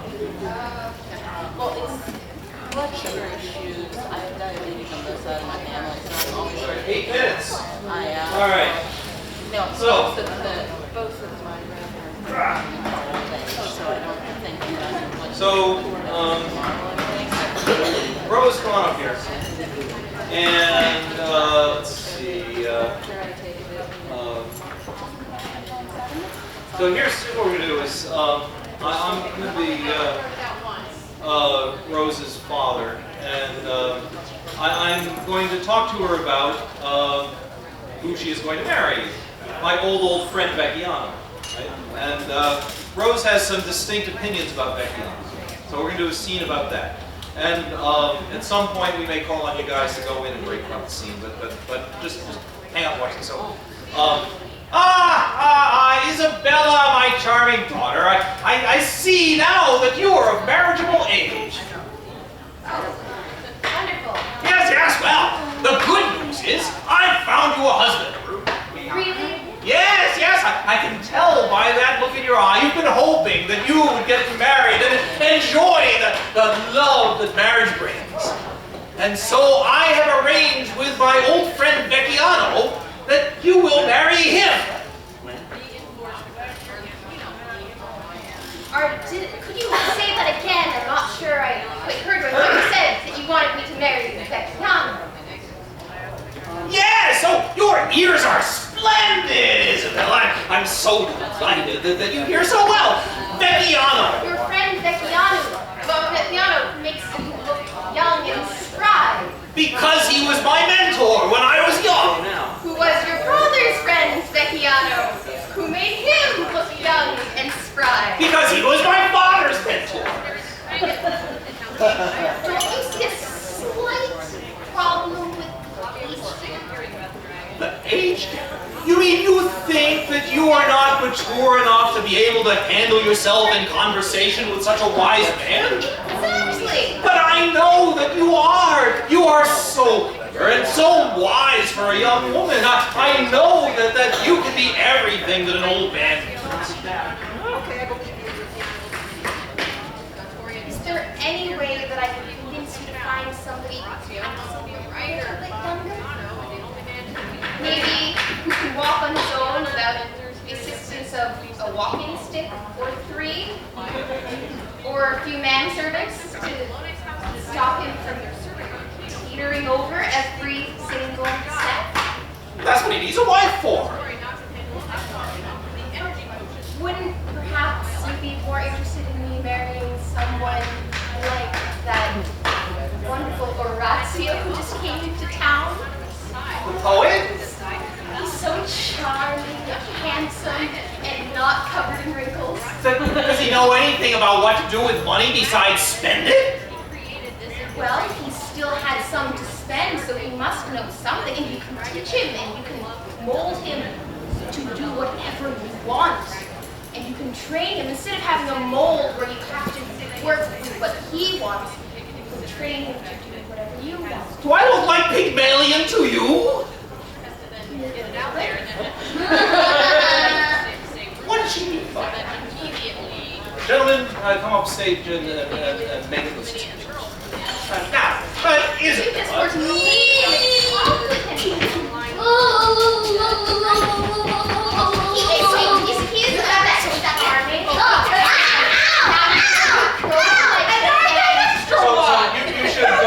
should be standing behind me, and every time I move, you should move exactly the same way. And you two should do what she does. He's ever so charming and wonderful, and it's just... But he's a pauper. He knows nothing. He's young. He's going to hurt you. He's going to... He wouldn't hurt me.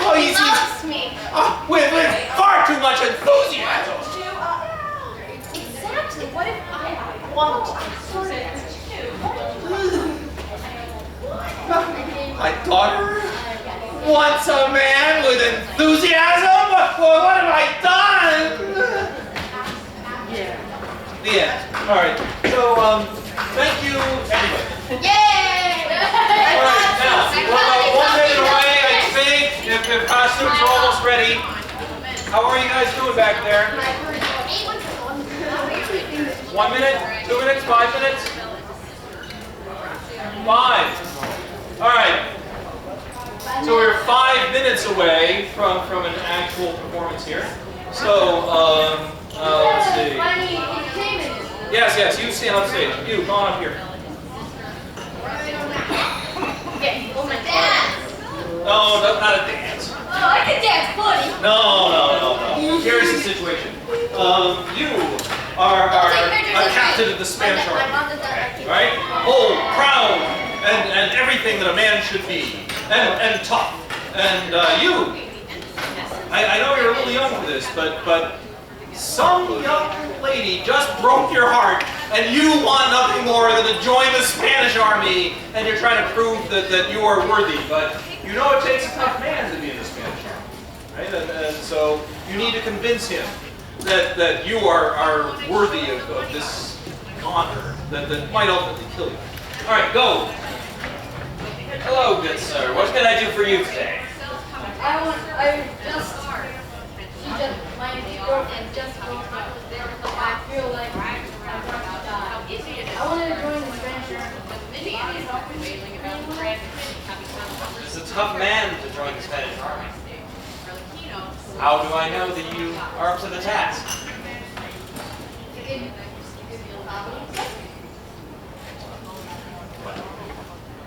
I can be backstage.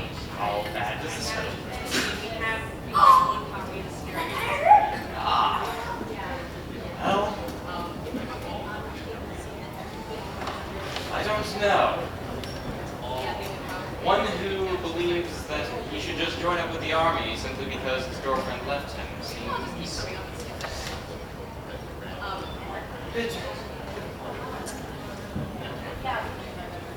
under par for the emotional. How do I know that you handle it emotionally? This is how white.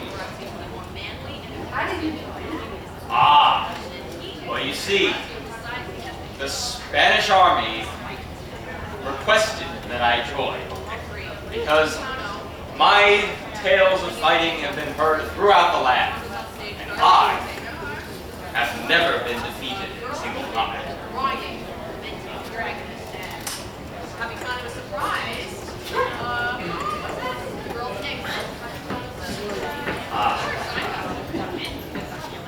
Yes, that was quite cute. I'm sorry, kid. You'll have to find somewhere else to throw your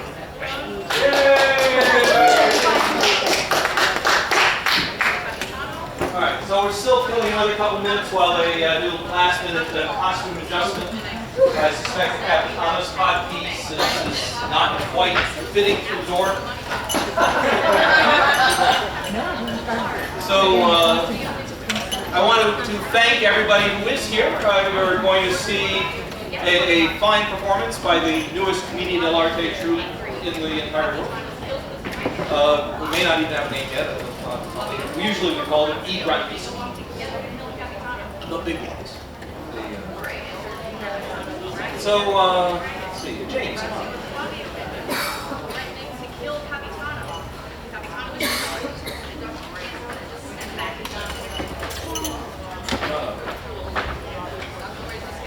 So, you're Graziano, and I am Graziano the Smarter. And that we've had some antipathy over the years, and we just bump into each other on some. So, you can call me Valentine. Graziano! Oh, it's... Belladone. Yes, I knew that. Yes, of course. As ignorant as you say. I never said you were ignorant.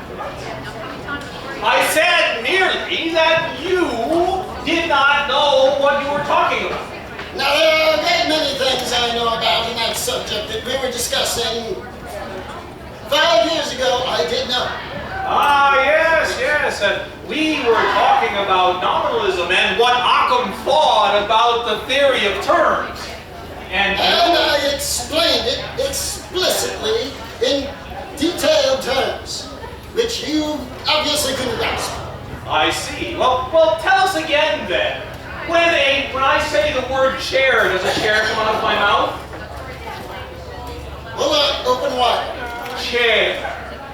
Now it was small, the size of a speck of air, but there it was. A chair, you say? That the word chair, as you hear it, is not merely a symbol that evokes an idea in your mind which must be connected to the Platonic archetype? Now, but the thing you have to realize about why am I trying to explain it to you? You don't possibly understand it. Your head is too tight on your head. What happened to your head, Graziano? Well, my head was too small, so I gave my head a little room. It's my expanding cranium. And a bit of sunburned scalp, I dare say. It's not sunburn. It's just sense. Yes. Well, so Graziano, when you and I see each other next, what are you going to bring to her? Is it a special occasion? It's her birthday! She will be 90! I knew that! I knew that She has when she was young. Well, you first. Well, I thought that I would bring her some fine textbook that had within it the wisdom of the ages. I already gave her that last year. Oh, really? Yes, it was that book with a word that, you know the one. Were you thinking Aristotle or Thomas Aquinas? No. Neither? Oh, well, pray tell, what fine bit of wisdom did you give our mother? I gave her the finest bit of wisdom a man could ever give his mother. I gave her... Editors. Stop reading the books before I give them to you. Besides, it naturally happened. It was a fictional, with no basis in reality. All right, suit yourself. So, if not Oedipus, what did you give her?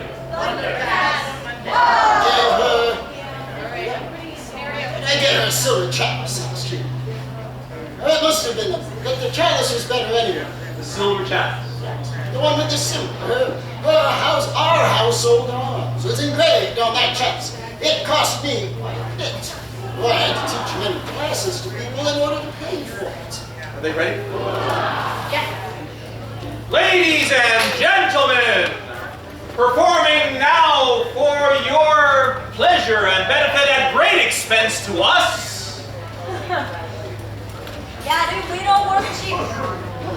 So come on out and tell us what your name is, and be great. All right. Iron Commedia 1, I guess. Yeah.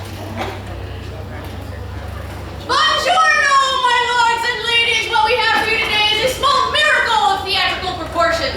What we have done is we have taken people who have never, ever performed together before. Some have never trod the boards at all. And we have taught them the basics of Commedia dell'arte, 16th century Italian comedy street theater, entirely improvised from the thinnest of outlines.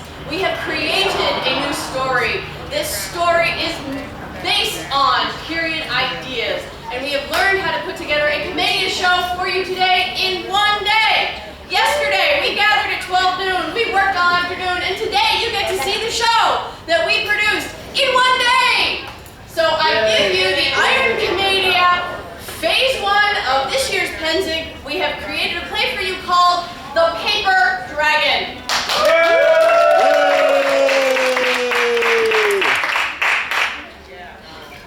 So I left Ravenna these many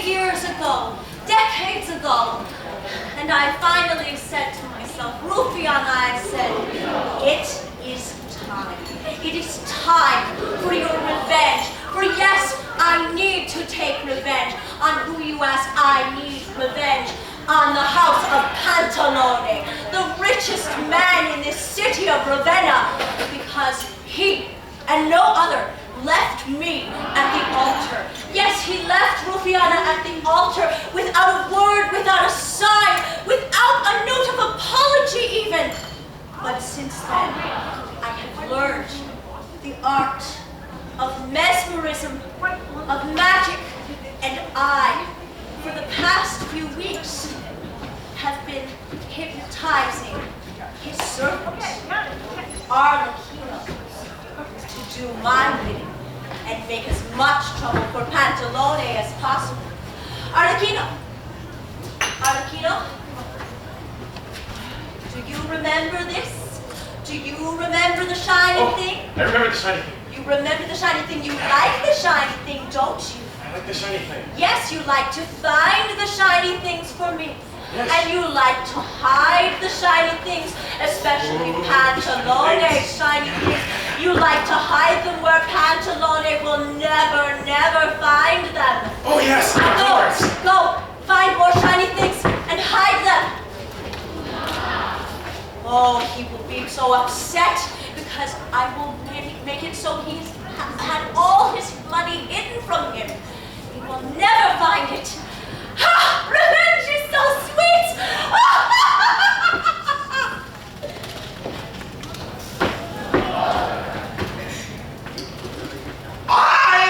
I am the master I am Pantalone. I am the richest merchant in Ravenna. But I have been robbed! Isabella! Yes. Or Alexio! What is it, Father? Seen anything? Flavio. You, Flavio? Yes.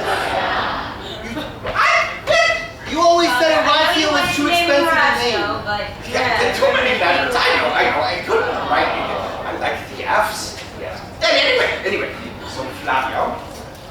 Flavio's his son.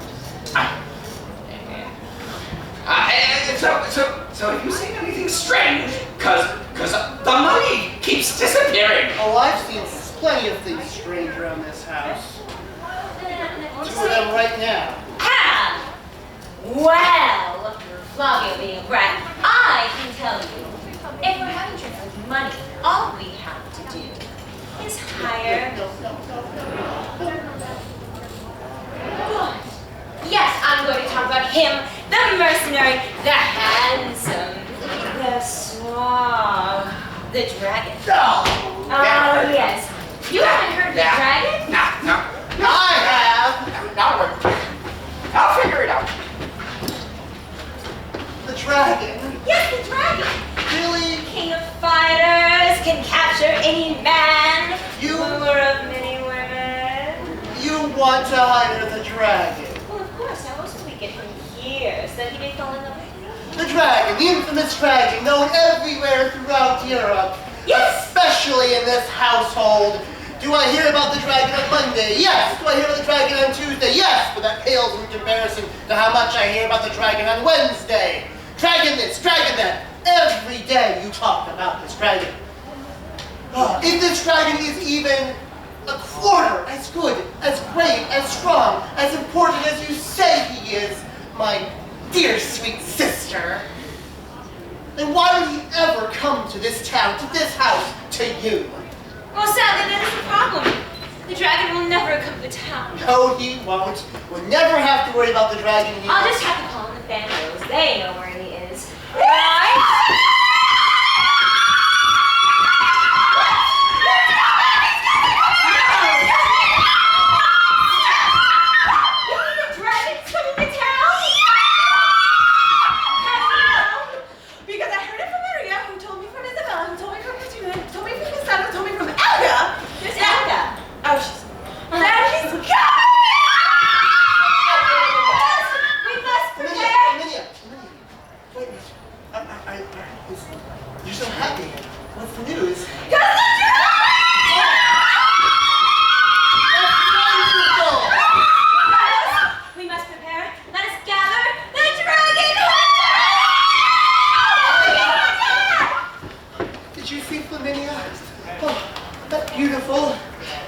that beautiful woman, Commedia.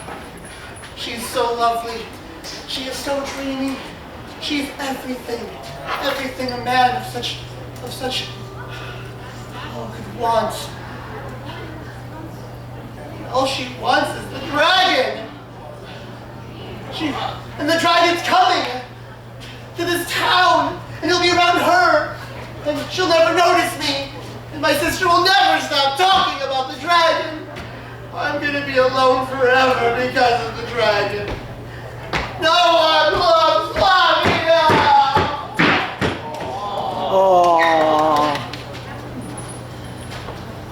Ah, yes, Ravia. Where's Raven? Yes. I'm so looking forward to this. We are going to fleece the people of this town. We're going to put their money out of their pockets. And we are going to become wealthy and rich. Well, do we have to police the people? I mean, that seems kind of mean. That's what we do. It's the family business. My God, you should be more like your brother. Him? Yes. Spavento? The man who goes around calling himself Capitano? Yes. Why do I want to be like him? Because he is a success, at least compared to you. Have you heard some of the things he's boasting about? Yes, but taking the truth and filling it out, making it a little bit bigger and bigger and bigger is what we do. We are professionals at what we do, and by God, I'll have you master the art! He's coming to defeat the dragon. So what? Well, Never seen the dragon. I'm just saying, there's other ways of making money. Like what? Writing.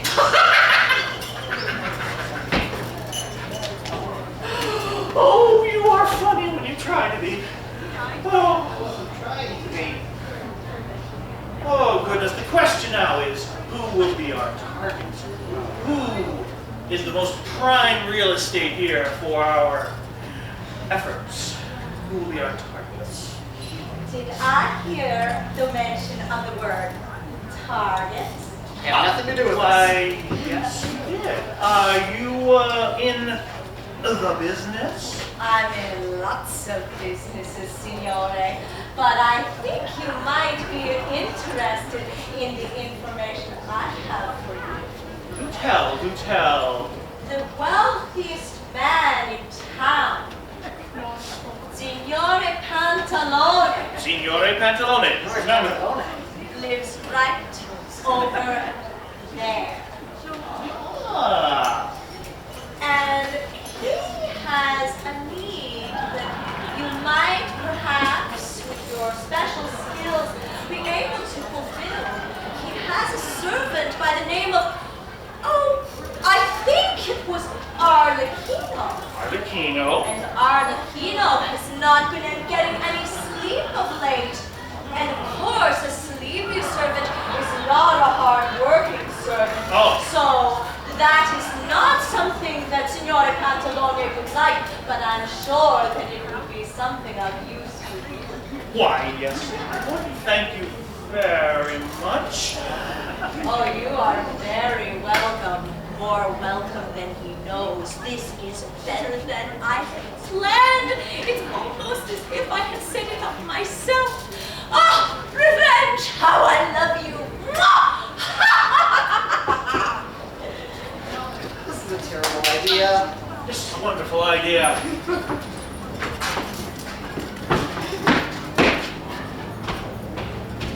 Yes? Good day. Just like me, I have to answer my own freaking door. Good day. Who are you? I am Dottore. I am here to solve your problem. And what problem do you think I've got? You have a servant who is not serving you. Well, that's hardly unusual, but you are correct. I actually do have a servant, Arlecchino, who keeps falling asleep. You say you have a solution to this? Why, yes I do.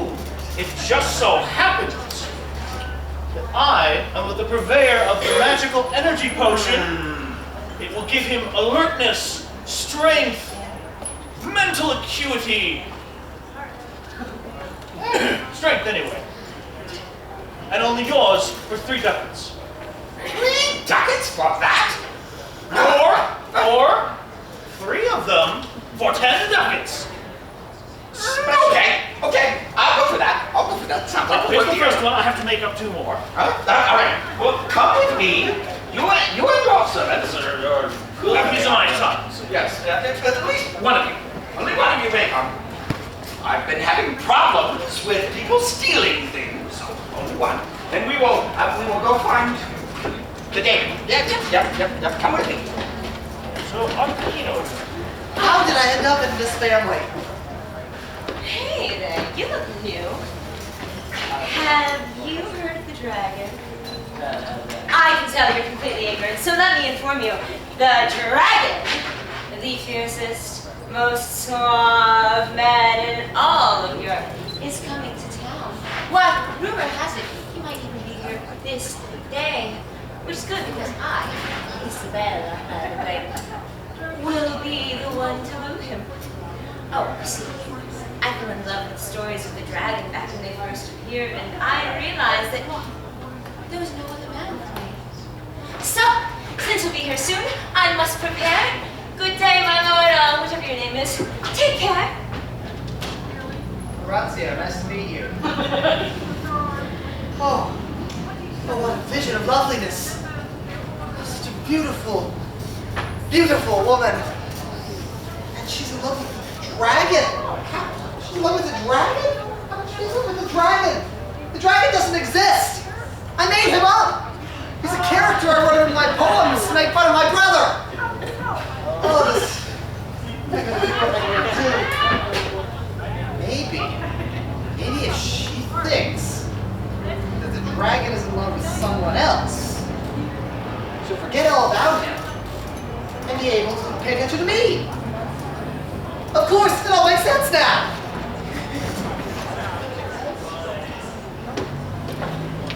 Girls, we must do the dragon hunter chant! Alright, give me a D! D! Give me an I! Give me an I! I'm illiterate!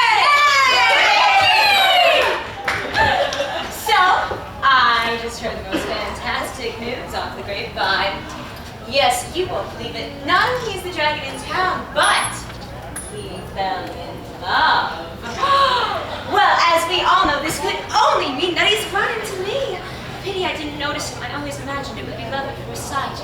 What? Oh, well, we all know he's meant for me. What? Why is that? Well, because you see, I am a lover. And the dragon is obviously very romantic. There is no other man. Please! Have you seen his battles? Have you seen the way he takes the competition? Just the passion, the fire! Ugh! I have the dragon tattoo after all. I have the dragon poster. I have the dragon plushie! I'm the one he's in! I'm the one he's in love with, so it doesn't matter anyway. Oh, really? We're gonna get to you in a second. What? Woo!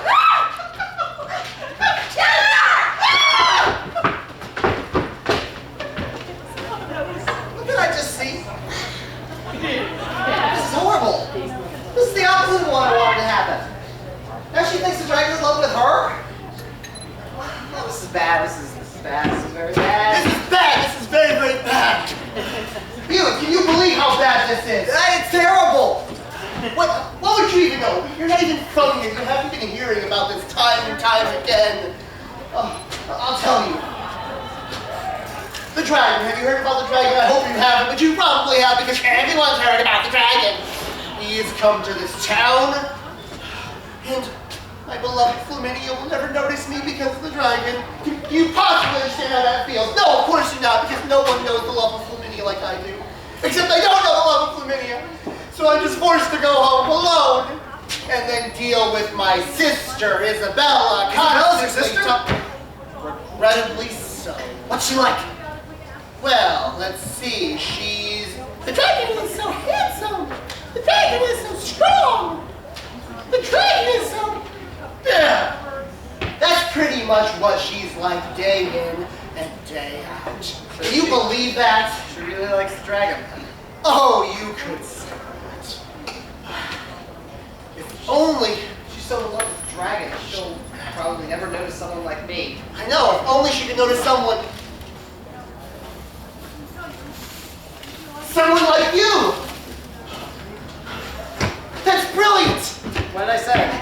If Isabella notices someone like you, and you look really bored, then she'll never have anything to talk about at home again. So what I need to do, I need to find some way for Isabella to ignore the dragon and just focus on you. And then, that won't do. I'll get rid of Isabella, but it won't stop Flaminia from being focused on the dragon. I've got it. What is your obstacle, Isabella? The dragon? Right! So, what you need to do if you want to be the man for Isabella, you need to see this dragon. Picture this dragon. He is your obstacle. Okay. See the dragon? I see the dragon. You see it? I see it. Okay. This is what you need to do with the dragon. Okay. You need to confront the dragon. You need to slay the dragon, stab it, tear out its heart, plunge it into the abyss, stomp on it, burn it, destroy it, kill it, eliminate it. I don't want to die. What? Nothing? Oh, are you afraid of the dragon? Just because of reputation? I'm sure that's all talk. Come with me. I will show you how you can be man enough to defeat the dragon, and then you can be man enough to get a woman. I have a bad feeling about this. And better yet, I'll get Flaminia. Lords and ladies, gentles all! As you may have heard, the dragon is in town, and I, Dottore, have captured his essence in this small bottle. Yes, this is essence of dragon. Now, for only 3 ducats, or 3 for $10, you can have this, and it will increase your strength, and your passion, and your energy. Now, who here needs an increase? Dottore! You have cheated me. That potion you sold me, it only worked for 5 seconds. Here, Arlecchino, come out here. Arlecchino, up. 3, up, yeah, up. Drink this.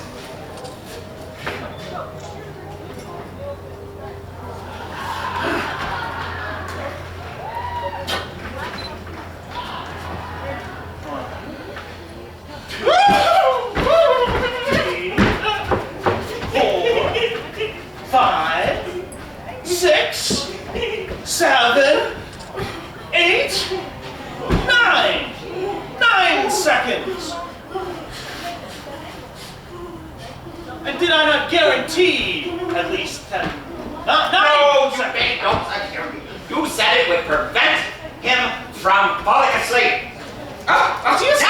Did he look like he was asleep? What is your problem? My problem is, people keep stealing my money. I have a burglar, and he's supposed to be guarding it. Yes, and this is obviously not the man to do the job. But this is Capitano Spavento, the only man ever to defeat the dragon. Never heard of him. Never mind. He's the man for the job. If he guards it, there is no better guardian anywhere in the known world. And how much is this going to cost me? $5. 5 ducats? A day. Well, he do it for 4. 4 it is. 6. 6? Yes, 6. Okay, we've struck a deal. Yes, that's a deal. Very good. Very good. Okay, here, come. We'll sign the contract. Yes. Now, you guard that box. Yes, do me proud, son. I'm so looking forward to this. This godlook strongbox. I could guard this in my sleep, with my eyes closed and both hands tied behind my back.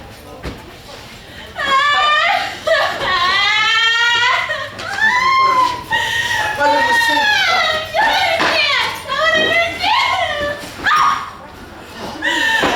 saying, what ails you? The dragon! I can't find him! This is so terrible. You think it's terrible? I can't find him! Let me comfort you. Yes, it will be much better. Okay. Come, let me comfort you. know what you're doing.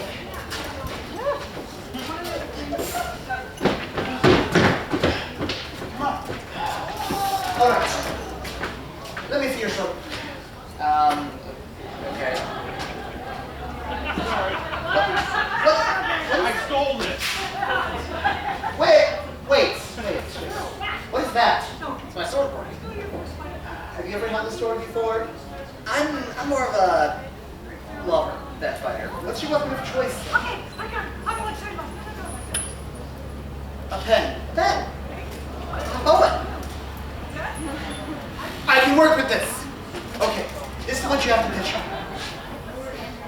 Picture the dragon standing right here in front of you. You may never see it. He'll be expecting a sword, a broadsword, a mace, maybe a crossbow, but he won't be expecting a pen.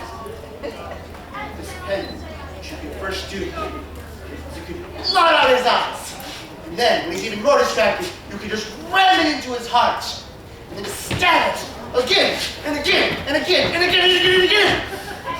That sounds kind of violent. Yes, it does. And then the dragon will be out of our lives, and we can happily get married to our true loves. Can you see it? Can you see that beautiful day? I can see something. Perfect. Then we have a plan. I will go look for the dragon. You will then kill the dragon, and you will prove your worth to my sister, and then she'll never talk about men again. Kill the dragon? He wants me to kill the dragon. But Isabella loves the dragon so much. I can't kill the dragon. Kill the dragon. Yes. Yes, I know what I have to do now. My fans are gonna hate me for it. For Isabella, it's worth it! It's all worth it! Yay.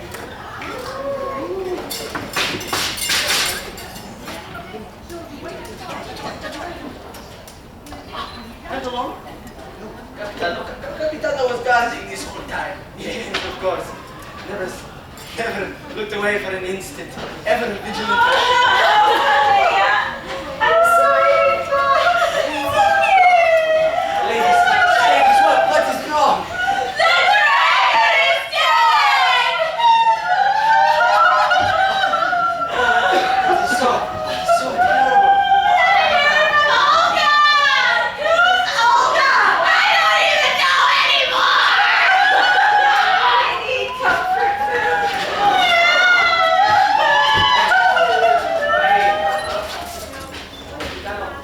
Capitano is confused. Capitano is the one to ever have defeated the dragon, but never killed him. Well, I guess I could have. Well, I could have done it in my sleep. That is why I don't even remember it. Yes, I killed the dragon. I killed the dragon. Yes, I killed the dragon.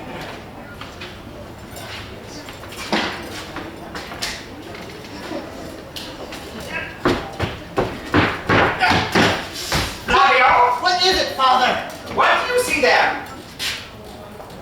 Nothing. I don't have time for this. Fly! Come back here! Ah, you made me drop my hat! What many times have I told you not to make me drop my hat? Well, now there's something there. Don't confuse me with logic! What is so important? I have to go to deal with a bigger problem than this. there is no money box.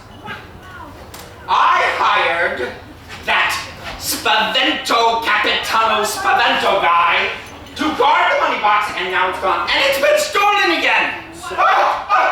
He said he killed the dragon, whoever that is, and now I need you to go get the money box back from him. Oh, wait, Father. You said that this Spavento killed the dragon. That's what he said. Never heard of the guy. So the man that I want to be killed has been killed by someone else? So I don't get the pleasure of tearing out his heart, of chopping off his head, of stamping on his remains? And more importantly than that, my Familia's going to be so heartbroken. Yeah. She's going to be so sad that her true love is dead. Who is this man who would harm her? Father, mark your words. I will go find this captain, and I will destroy him. Orazio! What is it? Orazio! We don't have to worry about the dragon any longer. Oh, good. No. You know all that stuff I told you about the dragon? About how to kill him? Mm-hmm. Don't worry about it for the dragon. Okay. Instead, we're gonna go kill Captain Spavento. What? Come on. What? Come on. What? Ladies and gentlemen, lords and ladies, may I present to you Capitano Spavento, the man who killed the dragon. Yes, for only 1 ducat you can touch his sleeve. For 2 ducats you can kiss his lips. For 3 ducats we'll talk later. Anyone? Any takers? Oh, you want him touched? Orazio, this here is the man who stole our just vengeance. Do you know how much I was looking forward to killing Dragon? Do you know how much you hurt the woman I love? Capitano does not hurt women. He only hurts humanity. Oh, you hurt women. You hurt them bad. You, sir, I challenge. Capitano accepts your challenge. Well, I've been preparing to fight the dragon. Who's this? What's this now? Is that my brother in the middle of a fight? Yeah. Wait, hold. What was that, Sophia? Doing Yeah. Really? Yeah. You like? Yeah.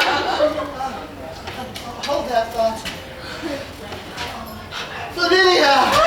Oh, here, you take over. What? Oh, what? My sons! Yes, my sons. This is Ravinia, which has rules about street fights. We cannot have blood on the streets. It's considered littering. So you must use alternate weapons. Yes, these will do. Here. All right, prepare yourselves. Take your positions. Are you ready? I've never fought with a sausage before. Yeah!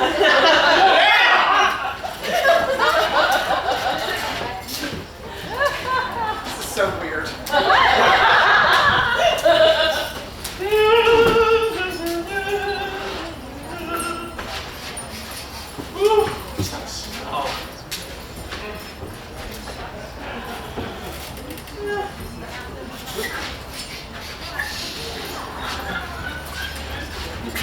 Hey!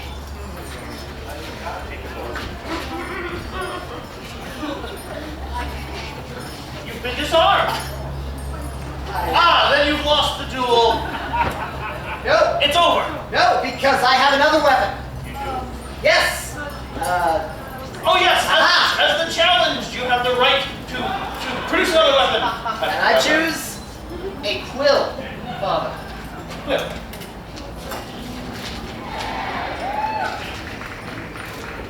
Dear sweet Isabella, please love me till the end of time. Your laugh, your voice, your hair, yourself is like turning water into wine, sweet and simple, like the love that fills me so. You are a poet? And I know it. Wow, Poet? such amazing verse. You're a poet?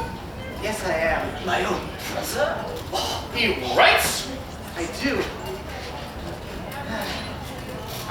say to that, brother? I say, let your fancy combs cannot defeat Capitano. Wait. Why not? What's so special about you? Because I am the man who has defeated the dragon. You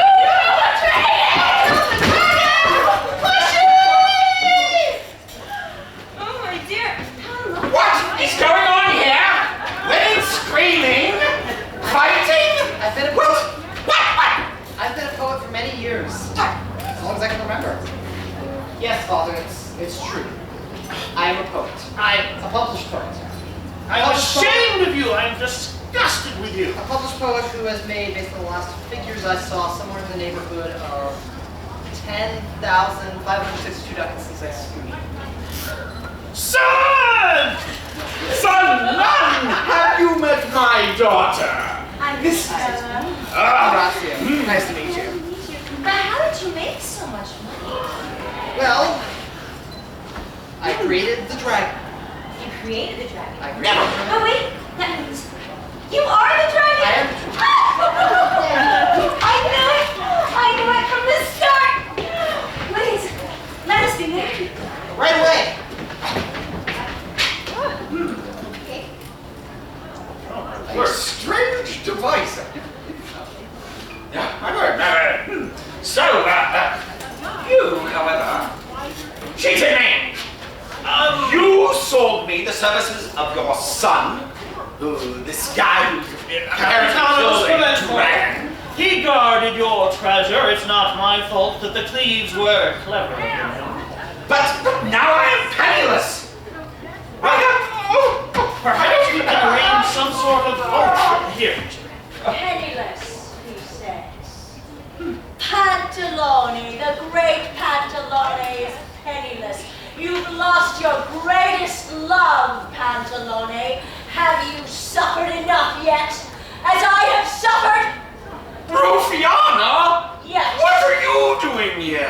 I returned to take my revenge on you for leaving me at the altar these many years ago without a word, without a sign, without a note of regret or apology.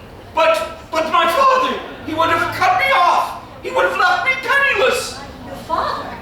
I thought you left me because you no longer loved me. My father would have left me penniless.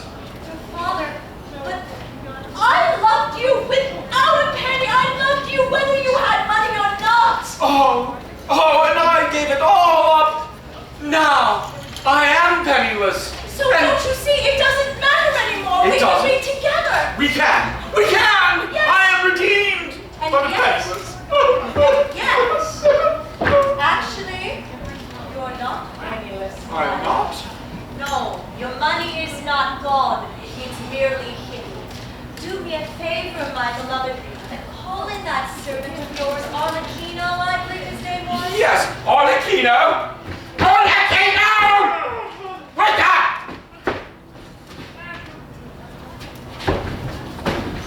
Arlecchino. Welcome, Arlecchino. You have been in a trance. You have been in trance for many weeks.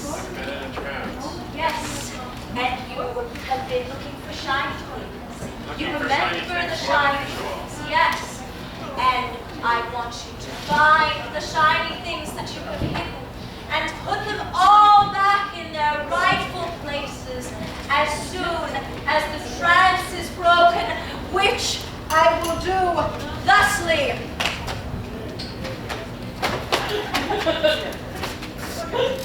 And the trance is broken. Now, Arlecchino, wake up.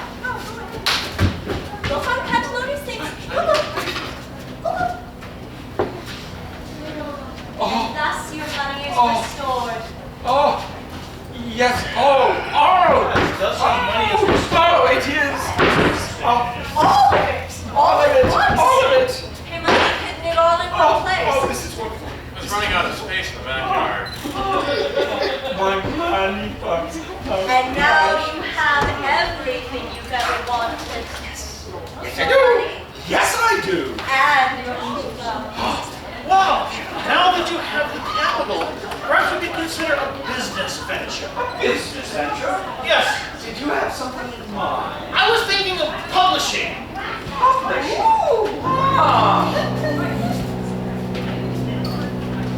God, people have so much energy. I gotta get some sleep. I'm really dragging.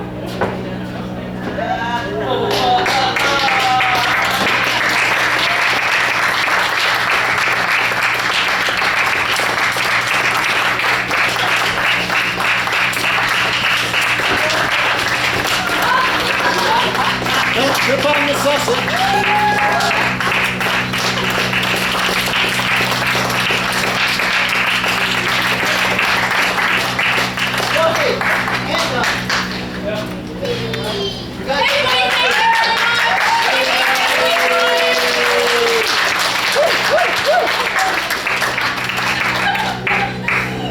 This is Anton of Winteroak, and I'm Sophia the Orange, and this is the Iron Commedia gang for this session of Iron Commedia.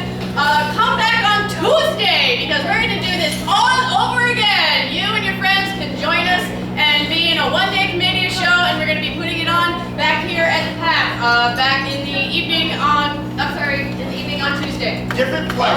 Different play. We're doing something brand new. Different bunch of people, different play, different experience entirely. So even if you don't come to join in and play with us, including you come and guys, see us. You'll see something completely new that's never been seen before, I guarantee you. And there's plenty more Commedia to come see at Pennsic. Verdi Confusi is performing tomorrow night here. Sebastiani is performing Sunday night here. EBCI is performing Monday night here. Sebastiani again Tuesday at 6:30 at the amphitheater. After Iron Commedia and Verdi Confusi again at the amphitheater at 6 on Wednesday. So there's tons and tons and tons of Commedia going on. Please talk to us if you're interested. Thank you very much for coming. And thank you.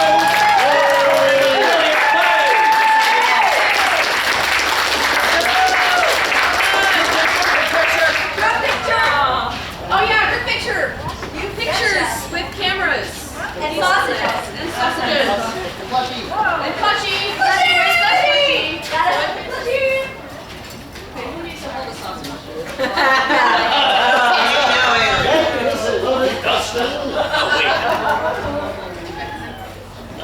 my God. Oh, no, you guys come crunch together.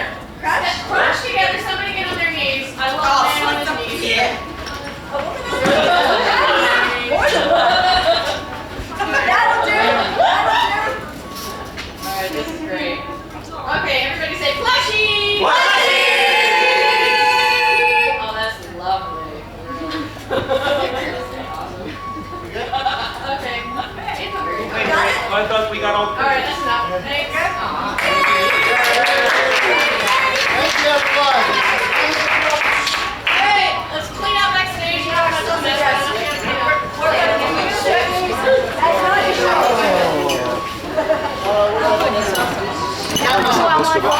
Mine is over there. You want to do it, huh?